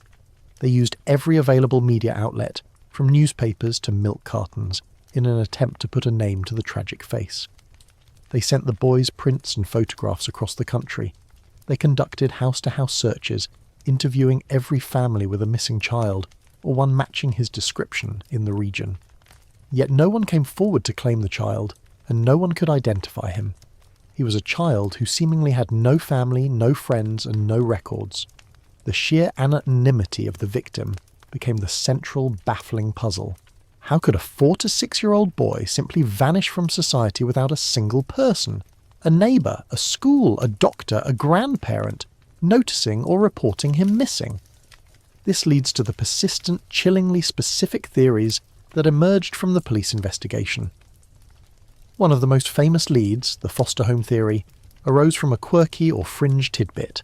a local psychic led investigators to a nearby foster home run by a woman known only as Mrs. Zid, who had been known to deal in black market infants and questionable adoptions. While the police had no faith in the psychic, the tip led them to a house a mile and a half from the discovery site. Inside, they found a bassinet similar to the one that might have come from the cardboard box. Mrs. Z and her husband were interviewed extensively, but they stuck to their story that a recent foster child had been returned to its birth parents. The police, lacking conclusive evidence, were forced to move on, but the suspicion remained that the boy was a victim of an unregulated dark side of the adoption system. A second, deeply disturbing lead arose decades later, known as the A family theory. In the 2000s, a woman known as Martha, a pseudonym, came forward, claiming her extremely abusive mother had purchased the boy in 1954 and kept him locked in the house, subjecting him to years of relentless physical and sexual abuse. Martha claimed her mother killed the boy in a fit of rage after he vomited after a meal. She also claimed she was present when the body was taken to the fox chase area and dumped. This theory accounted for his severe malnourishment, the old scars, the frantic last bath, and the family's complete silence. However, Martha's testimony was inconsistent, and she had a documented history of mental illness. The police found her story compelling, but could never corroborate the essential details. Historians still argue whether the boy in the box was a victim of domestic abuse, or a casualty of a black market adoption ring that simply disposed of a troublesome, unhealthy asset. The L-shaped scar on his chin, possibly from a past surgery, strongly suggests he was known to the medical system. Yet, every medical record check, every hospital inquiry, hit a dead end. In 2021, over 6 decades later, the Philadelphia Police Department and the Vidocq Society finally achieved a monumental breakthrough through advanced forensic genealogy.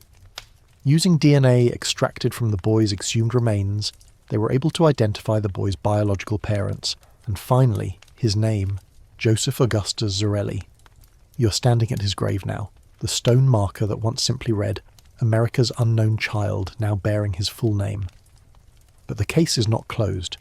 The identity of the killer, the answer to how he died, and why he was abandoned remains elusive. Both of his biological parents are deceased, and the person who inflicted the fatal injuries is still shrouded in silence.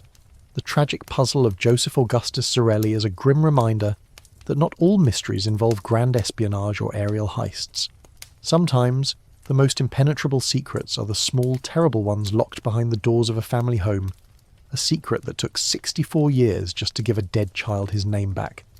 We've moved from the devastating, intimate tragedy of the boy in the box to a mystery that is grander in scale, yet equally unnerving in its silence.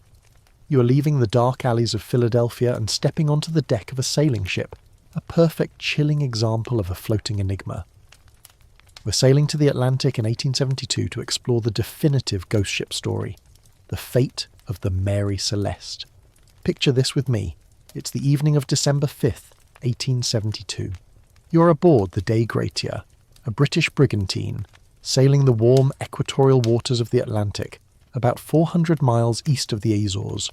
The weather is fair, the seas are calm.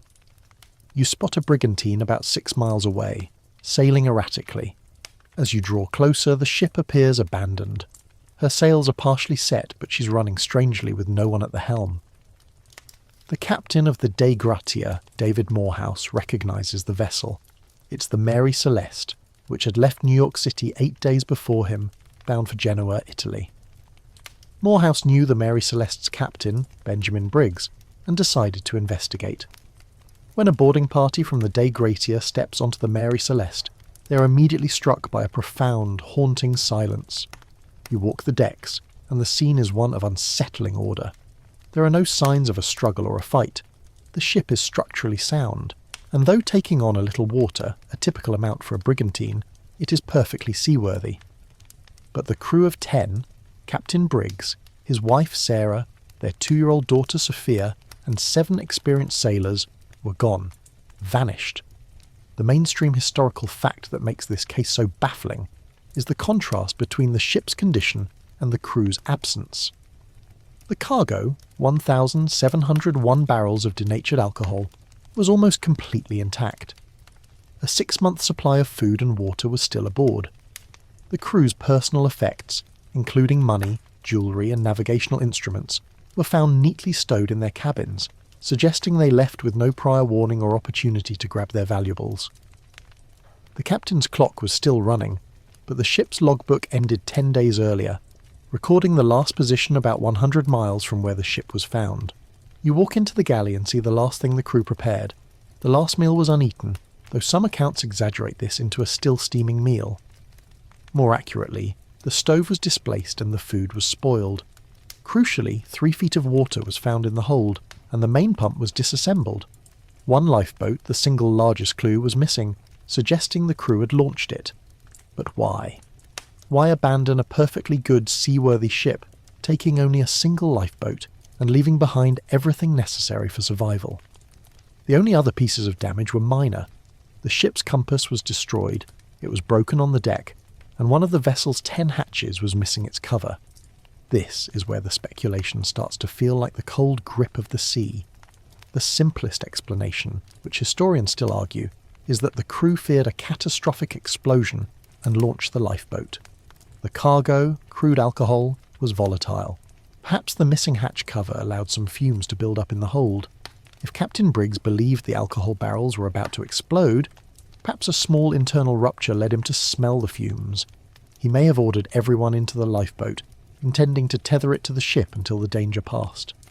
A sudden gust of wind or a break in the rope, combined with the Mary Celeste's slightly erratic sailing, could have separated the lifeboat from the brigantine, leaving the crew adrift in the vast ocean with a small 2-year-old child. However, the quirky or fringe tidbit that captures the public imagination is the possibility of deep-sea phenomena or attack by a giant sea creature. The 19th century was rife with tales of giant squids and other unknown marine life. A sudden large creature could have struck the hull, leading the crew to believe the ship was mortally damaged, forcing them into the lifeboat. This aligns with the hurried nature of their departure and the perceived sense of imminent danger. Other theories include the idea of a massive seismic seaquake, or a phenomenon like waterspouts, violent, tornado-like columns of water that terrified the crew into abandoning ship. The conspiracy theories are also abundant. Some suggest that Captain Morehouse and Captain Briggs, both friends, conspired to commit insurance fraud. Briggs would abandon the ship, and Morehouse would find it, collecting a hefty salvage award. However, the lengthy and intense legal inquiry into the salvage claim, a mainstream historical fact itself, found no evidence of collusion, and the relationship between the two captains was deemed merely professional. Another darker theory involves piracy, but this is immediately complicated by the fact that the cargo and valuables were still on board. The Mary Celeste was a perfectly sound, wealthy target, yet nothing was stolen. The crew vanished, but the ship remained untouched. The official conclusion was that the crew was lost at sea after launching the lifeboat, but the sheer number of anomalies prevents that from being a satisfying ending. The broken compass, the displaced pump, the missing hatch cover, each is a micro-mystery in itself. Did the crew, in their panic, deliberately destroy the compass to prevent the lifeboat from finding its way back? Was the pump dismantled in a desperate attempt to deal with the water they thought was flooding the hold? Ultimately, the Mary Celeste is a perfect nautical phantom. She was found in a near-perfect state, sailing silently toward her destination, a ship without a ghost, yet completely haunted by the absence of her people. You stand on her clean deck, feel the tropical sun on your skin, and realise that the most terrifying mysteries are often the ones where the horror is not in what happened, but in the complete lack of physical evidence to explain the simple fact that they are gone. We've sailed away from the unsettling silence of the Mary Celeste ghost ship, and now we move back onto solid, terrifying ground, trading nautical dread for the urban paranoia of Northern California. You're in the late 1960s and early 1970s, and the San Francisco Bay Area is being stalked by a self-proclaimed serial killer whose primary weapon was not a knife or a gun, but cryptic messages and taunting letters, the chilling legacy of the Zodiac Killer. The Zodiac is one of the most famous yet most slippery criminals in American history. Unlike Jack the Ripper, whose identity is lost to time, the Zodiac actively engaged in a public dialogue with the police and the press, creating a bizarre, real-life game that has captivated and frustrated cryptographers and investigators for decades. His reign of terror began with seemingly random attacks on young couples in secluded areas, starting in December 1968 and continuing through October 1969. The documented, confirmed victims were 5 people, though the killer himself claimed to have murdered 37. The true nature of the Zodiac's persona, and the mainstream historical fact of his case, is that he was the first American serial killer to systematically use the press to build his own mythology, sending dozens of taunting letters and 4 distinct ciphers to newspapers. He would threaten to commit mass killings if his letters were not printed on the front page, holding the entire community hostage to his ego and his codes. The first major breakthrough came almost immediately, but not from the police. In 1969, the Zodiac sent a 3-part letter and a 408-symbol cipher, known as the Z408, to 3 separate newspapers. Within a week, a seemingly ordinary high school teacher and his wife, Donald and Betty Harden, cracked the code. The decoded message was rambling, grammatically strange, and chillingly narcissistic. It spoke of his desire to collect slaves for the afterlife and mocked the police. The cipher also included the lines, "I will not give you my name because you will try to slow down or stop my collecting of slaves for my afterlife." You look at that first decoded message and you realise the Zodiac was playing a public game, one designed to showcase his perceived superior intellect over the police. But this is also where the mystery begins its endless spiral, because the 3 subsequent ciphers, the Z340, the Z13 and the Z32, remained unbroken for years or remain unsolved to this day. The Z340, a cipher of 340 characters sent in 1969, was the most complex and remained unbroken for 51 years.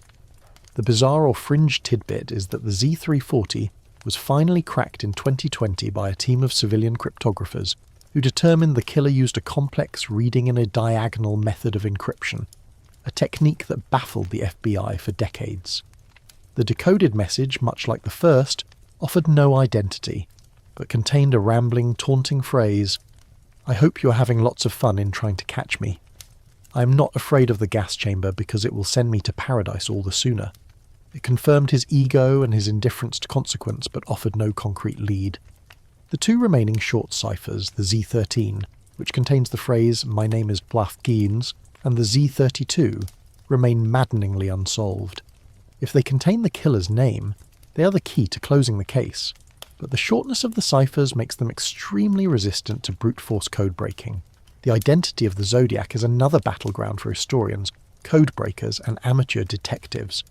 Historians still argue whether the Zodiac was a true serial killer, driven solely by homicidal urges, or primarily a media manipulator who used violence to achieve notoriety. His crimes stopped abruptly after 1974, leading to the question, did he die? Was he incarcerated for another crime? Or did he simply grow bored of his own game? The investigation has been haunted by high-profile suspects over the years, all of whom, like the Ripper suspects, were circumstantial. The initial prime suspect, Arthur Lee Allen, was a deeply compelling figure. He lived near one of the crime scenes, had a history of pedophilia, wore a Zodiac-style watch, and owned a knife consistent with the murder weapon. However, handwriting, latent fingerprints, and DNA evidence, all tested decades after the fact, did not conclusively link Allen to the crimes or the letters. The second wave of suspects in the 21st century has also led to dead ends, often focusing on men who died before conclusive evidence could be gathered. The Zodiac Killer case is a terrifying study in the symbiosis between crime and media. The killer needed the newspapers to validate his existence, and the newspapers needed the killer to sell papers. You stand in front of the San Francisco skyline, and you realize the Zodiac never truly disappeared. He achieved the ultimate goal of anonymity and immortality, not through silence, but through an overabundance of confusing, taunting information. He left behind a literal coded puzzle of his identity, one that continues to define the mystery of a man who loved the attention of murder more than the murder itself. We're leaving the cryptic code war of the Zodiac Killer for an older, grander, and more geographically defined mystery. We're moving to the vast expanse of the Atlantic Ocean, to a region that has become synonymous with inexplicable disappearances, the Bermuda Triangle. You've traded the terror of the coded message for the sheer, disorienting terror of spatial anomaly. The Bermuda Triangle is a loosely defined region in the western part of the North Atlantic Ocean, where a number of aircraft and ships are alleged to have disappeared under mysterious circumstances. While skeptics often dismiss the area as a fictional construct, the sheer volume of high-profile documented losses in this area, often without distress, calls or wreckage, is what maintains its legendary status. The most famous, and perhaps most baffling incident to occur in this region, and the focus of our attention, is the vanishing of Flight 19. It is December 5th, 1945. You're standing at Naval Air Station Fort Lauderdale, Florida, watching 5 Navy TBM Avenger torpedo bombers, a training squadron known as Flight 19, take off for a routine navigation exercise known as Navigation Problem Number 1 Inch. The mission was simple: fly due east for 141 miles, turn north for 73 miles, and then return over a final leg of 120 miles. The flight was led by Lieutenant Charles Taylor, a seasoned pilot and instructor, though he was unfamiliar with the local area. The total crew consisted of 14 men, all experienced aviators. The flight progressed normally until about 90 minutes into the mission, when the base received the first chilling transmission. Lieutenant Taylor sounded utterly confused, stating that both his compasses had failed. The mainstream historical fact is that Flight 19 reported that their compasses were completely malfunctioning and that they couldn't find land despite the clear weather, initiating a bizarre 3-hour radio exchange that chronicled their collective confusion. You listen to the crackling radio transmissions. Taylor is refusing to switch leadership to one of his senior students, and the squadron is spiralling into panicked disorientation. They can see the sun setting. They know they are running low on fuel, yet they cannot agree on which way is west, the direction that would lead them back to the Florida coast. At one point, Taylor is heard saying, "We don't know where we are. We must have entered someplace." This line, "entered someplace," has haunted the investigation ever since. The crucial detail is that the planes themselves were sound, but the pilots were disoriented to the point of collective breakdown. The weather was clear, there was no tropical storm or visible hazard. The base attempted to guide them, but the men seemed unable to follow basic instructions, continuously mistaking islands for the mainland and vice versa. As their fuel ran critically low, the transmissions grew faint and then abruptly ceased around 7:04 p.m. All 5 planes carrying 14 men vanished without a trace. No wreckage, no oil slick, no bodies. The mystery was compounded by the second tragic event of that evening. A massive PBM Mariner flying boat, a large rescue aircraft, was immediately dispatched with a crew of 13 to search for Flight 19. Just 20 minutes after takeoff, the Mariner itself vanished. This is the quirky or fringe tidbit. The rescue plane sent after Flight 19 vanished almost immediately with a crew of 13 without transmitting any distress signal, compounding the collective mystery of the region. The only evidence related to the Mariner was a brief distant report from a nearby tanker reporting seeing a sudden explosion that briefly lit up the sky. The subsequent Navy investigation into Flight 19 was one of the most exhaustive in history. The search involved hundreds of aircraft and ships scouring over 300,000 square miles of ocean. They found nothing. The official Navy report was damning and strange, initially concluding that Taylor was responsible for the loss due to mental aberration that led him to believe his compasses were malfunctioning. Taylor's mother successfully lobbied the Navy to change the verdict, and the final report concluded the planes were lost to causes or reasons unknown. Historians still argue whether the Flight 19 disappearance was the result of pilot error exacerbated by navigational failure or a genuine unexplained physical phenomenon specific to the Bermuda Triangle. Skeptics point to Lieutenant Taylor's lack of familiarity with the area. The cloudy day, despite the clear weather reported, conditions were difficult, and the common failure of magnetic compasses when flying over the shallow magnetic waters of the Bahamas. They argue the pilot simply suffered from classic spatial disorientation, leading them to fly east over the ocean instead of west toward the land. However, the unknown force theories continue to thrive. These suggest that the area is subject to sudden intense weather phenomena that are localized and short-lived, or even more esoterically, that the magnetic anomalies cause a temporary electronic fog or rift in space-time that consumes the vessels. You hear tales of ships having their engines seize up and compasses spin wildly for no discernible reason. The Mariner's vanishing is often used to counter the pilot error argument. The Mariner was flying a different course, carried an experienced crew, and its loss to a sudden explosion suggests a catastrophic external event, possibly a fuel vapor explosion. The idea that two separate, highly unlikely events occurred in the same small window of time strains credulity. You look at the empty space on the map that defines the Bermuda Triangle, and you realise the terror is not in the danger itself, but in the lack of explanation. 5 modern aircraft, capable of floating for some time, and 1 massive rescue plane, vanished in a single afternoon, leaving only confused voices on the radio as their final testament. The ocean here, usually so blue and vast, seems to swallow evidence whole, leaving behind a chilling, enduring mystery where the victims seem to fly, not into a storm, but into some place outside of normal reality. We are now making the most profound leap of our journey, moving from the tangible mysteries of the Earth, from the missing ships of the Bermuda Triangle and the coded letters of the Zodiac, to the vast cosmic silence of the universe itself. You're no longer standing on a beach or flying in a plane. You're sitting in a quiet control room in Ohio, staring at a printout that contains perhaps the single most tantalizing, yet unrepeatable, piece of evidence for extraterrestrial life, the WOW signal. The date is August 15th, 1977. You're at the Big Ear Radio Observatory at Ohio State University.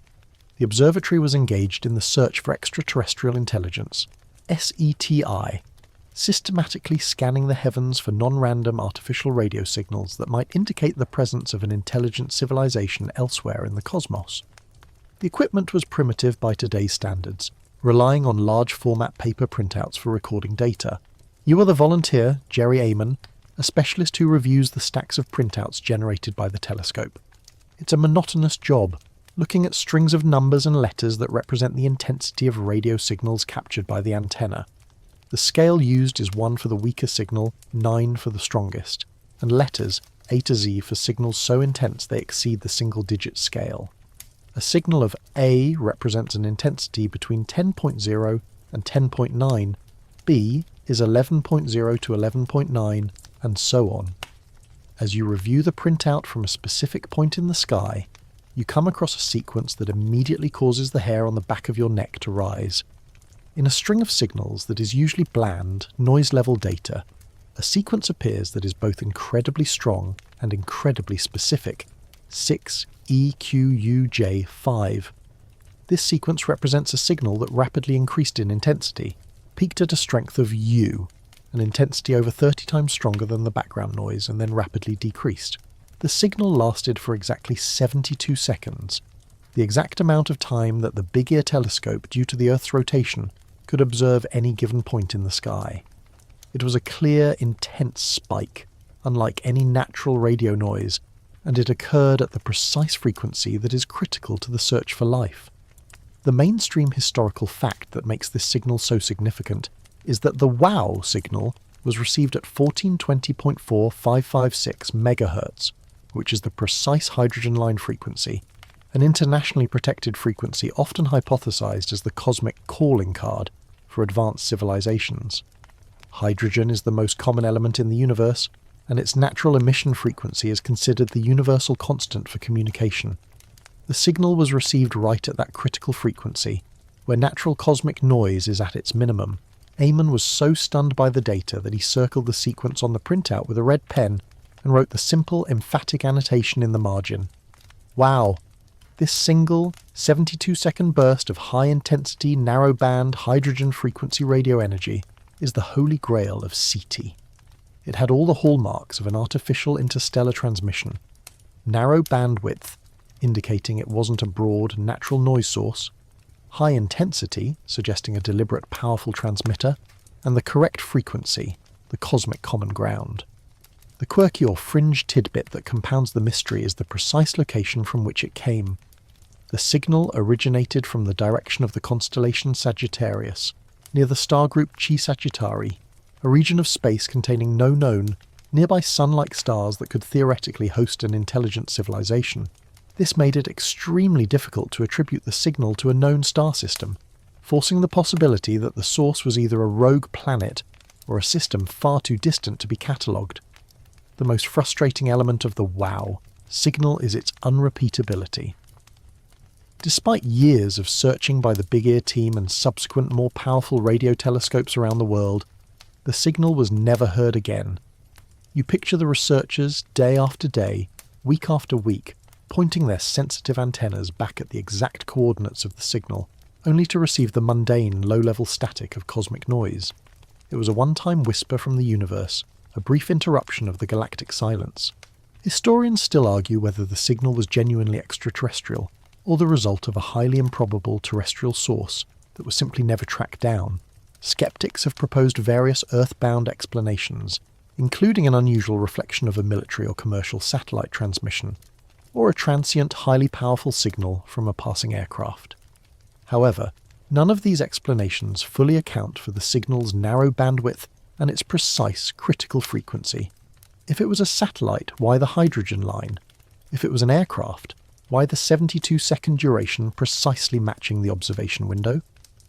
The leading non-alien theory today suggests the signal may have been an extremely faint natural celestial event, such as a rotating comet, which, as it spun, emitted an unusual, concentrated hydrogen cloud that created a temporary powerful burst. This theory, however, has been intensely debated within the astronomical community. The sheer power of the wow signal forces you to confront the biggest question. If it was indeed a greeting, a transmission from an advanced civilization, why only once? Did the transmitter turn off? Did the civilization destroy itself? Or perhaps, was the signal a highly directional burst, like a laser beam, that simply swept past our solar system for a fleeting 72 seconds, and we just happened to be in the right place, at the right moment, after billions of years of cosmic time to catch its drift? You leave the silent control room, the paper printout with the red "wow" circled on it being the only physical evidence of the event. The signal is a cosmic knock on the door that, once heard, forces you to realize the vastness of the universe might not be empty, and that the greatest mysteries may not be historical, but extraterrestrial.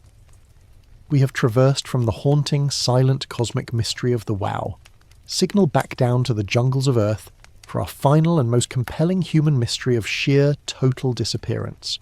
You are trading the static of deep space for the oppressive humidity and impenetrable green canopy of the Amazon rainforest in the 1920s, on the trail of a legendary and elusive civilization known as the Lost City of Zed. Our story centres on one of history's most dedicated, obsessive and ultimately vanished explorers, Colonel Percy Harrison Fawcett. Fawcett was a decorated British soldier, surveyor and archaeologist, known for his relentless pursuit of the unknown corners of the globe. He was a man obsessed with a single compelling idea, that deep within the unexplored, dangerous interior of the Brazilian jungle lay the ruins of a complex, sophisticated, ancient metropolis, what he called the Lost City of Zed. Fawcett's conviction was based on a 1753 document known as Manuscript 512, found in the National Library of Rio de Janeiro. This manuscript, written by a Portuguese explorer, detailed the discovery of a magnificent ancient city deep in the Brazilian Sertão, backcountry, a place with multi-story buildings, vast arches, and streets leading to a great lake. Fawcett believed this was Zed, a surviving outpost of the highly debated civilization of Atlantis, or at least a highly advanced culture that defied the prevalent notion that the Amazon was incapable of sustaining large, complex societies. In 1925, after years of painstaking research and planning, Fawcett launched his final, most ambitious expedition. He was accompanied only by his eldest son, Jack Fawcett, and Jack's best friend, Raleigh Rimmel. Fawcett was meticulous. He left strict instructions that no rescue party should be sent after them, lest they too be lost. His last communication was a letter sent back to his wife, Nina, dated May 29th, 1925, from a spot known as Dead Horse Camp near the Upper Xingu River, deep in Mato Grosso state. The letter was brief and resolute. It confirmed their position and stated, "We are crossing the Upper Xingu heading east, and everything is fine. We hope to get through this region in a few days. You need have no fear of any failure. This is your mainstream historical fact. Percy Fawcett, his son Jack and Raleigh Rimmel were last confirmed to be alive at Dead Horse Camp, preparing to push into an uncharted region of the Amazon in search of the lost city of Zed." And then silence. Absolute, total, enduring silence. No further messages, no sign of struggle, no distress calls, and no bodies. The subsequent disappearances that followed Fawcett's are the quirky or fringe tidbit that elevates this case from a simple lost expedition to a legend. Over the next 3 decades, no fewer than 13 separate expeditions were mounted to find Fawcett, and many of these too resulted in disappearance or death. It was as if the jungle itself was defending its secret, claiming the lives of anyone who got too close. The lost explorer became a vortex, drawing others into the green moor of the unknown. Historians still argue whether the Fawcett expedition was overwhelmed by a hostile native tribe, or if the 3 men succumbed to disease and starvation. The prevailing theory, long held by those who knew the region, suggests they were killed by local uncontacted tribes. The region of the Upper Xingu was known to be the territory of the Kalapalo people, who were often wary and occasionally violent toward trespassers. The theory is compelling. Fawcett and his men, weakened by the jungle and perhaps lacking adequate gifts, stumbled into a Kalapalo village. A misunderstanding, a perceived threat, and the 3 men were killed. Their bodies disposed of in a way that left no trace. Years later, an anthropologist reportedly spoke with an elder of the Kalapalo tribe, who recounted the killing of 3 Western-looking men, but the story was vague and unconfirmed. However, the question of the lost city itself continued to fuel the mystery. Fawcett wasn't merely looking for a small village, he was looking for a civilization. Modern archaeology has actually vindicated Fawcett's core belief. Using remote sensing technology and satellite imagery, researchers have confirmed the existence of large, complex and previously unknown earthworks and settlements in the very region Fawcett was exploring. These sites, known as geoglyphs and terra preta, dark earth sites, prove that the Amazon did, in fact, support large, highly organised pre-Columbian societies, exactly what Fawcett had theorised decades earlier. You stand at the presumed spot of Dead Horse Camp, the relentless hum of the jungle surrounding you. The terror here is not of a sudden, explosive event, but the slow, methodical erosion of human presence by nature. The Amazon is a perfect recycler. Any body, any piece of cloth, any metal tool would be absorbed and overgrown in a matter of months, erasing the evidence as thoroughly as any spy's self-immolation. Fawcett's disappearance is a chilling metaphor for the boundaries of the unknown. He walked into the last truly blank spot on the map, a place where the modern world's certainty vanished. He found a world more complex than people were willing to believe, but in doing so, he forfeited his own life. The final piece of this sprawling green puzzle is the profound realization that Fawcett's story is both a failure and a success. He failed to return, but he was right. The city of Z, or at least its compelling evidence, was there all along. You leave the jungle knowing that somewhere beneath the dense canopy lies the answer to his fate, guarded by the silent, ceaseless growth of the green hell he so desperately sought to conquer. The sounds of the dense Amazonian night begin to soften now. The buzzing of the insects fades, and the low, humid air starts to feel a little lighter, a little kinder. You're safe now. You've made it back from the uncharted depths of the jungle and the vast, cold emptiness of space. Let the final images of these haunted places begin to dissolve from your mind.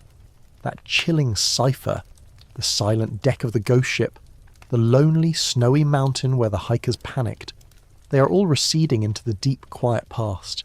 It's time to allow the certainty of your own 4 walls and the comforting knowledge of your own name to settle back around you. These stories, these moments of historical confusion, remind us that sometimes the biggest truths are found not in the answers, but in the questions that remain hanging in the air. The universe, both the one in the cosmos and the one here on Earth, still holds secrets, and that is a beautiful, terrifying thought. So, breathe in, let your shoulders drop, and release the tension from your jaw. The journey is over, the light is dim, and the dark is now just the background hum of your restful sleep. There is no monster under the bed tonight, and no secret message waiting in the mailbox. Only peace.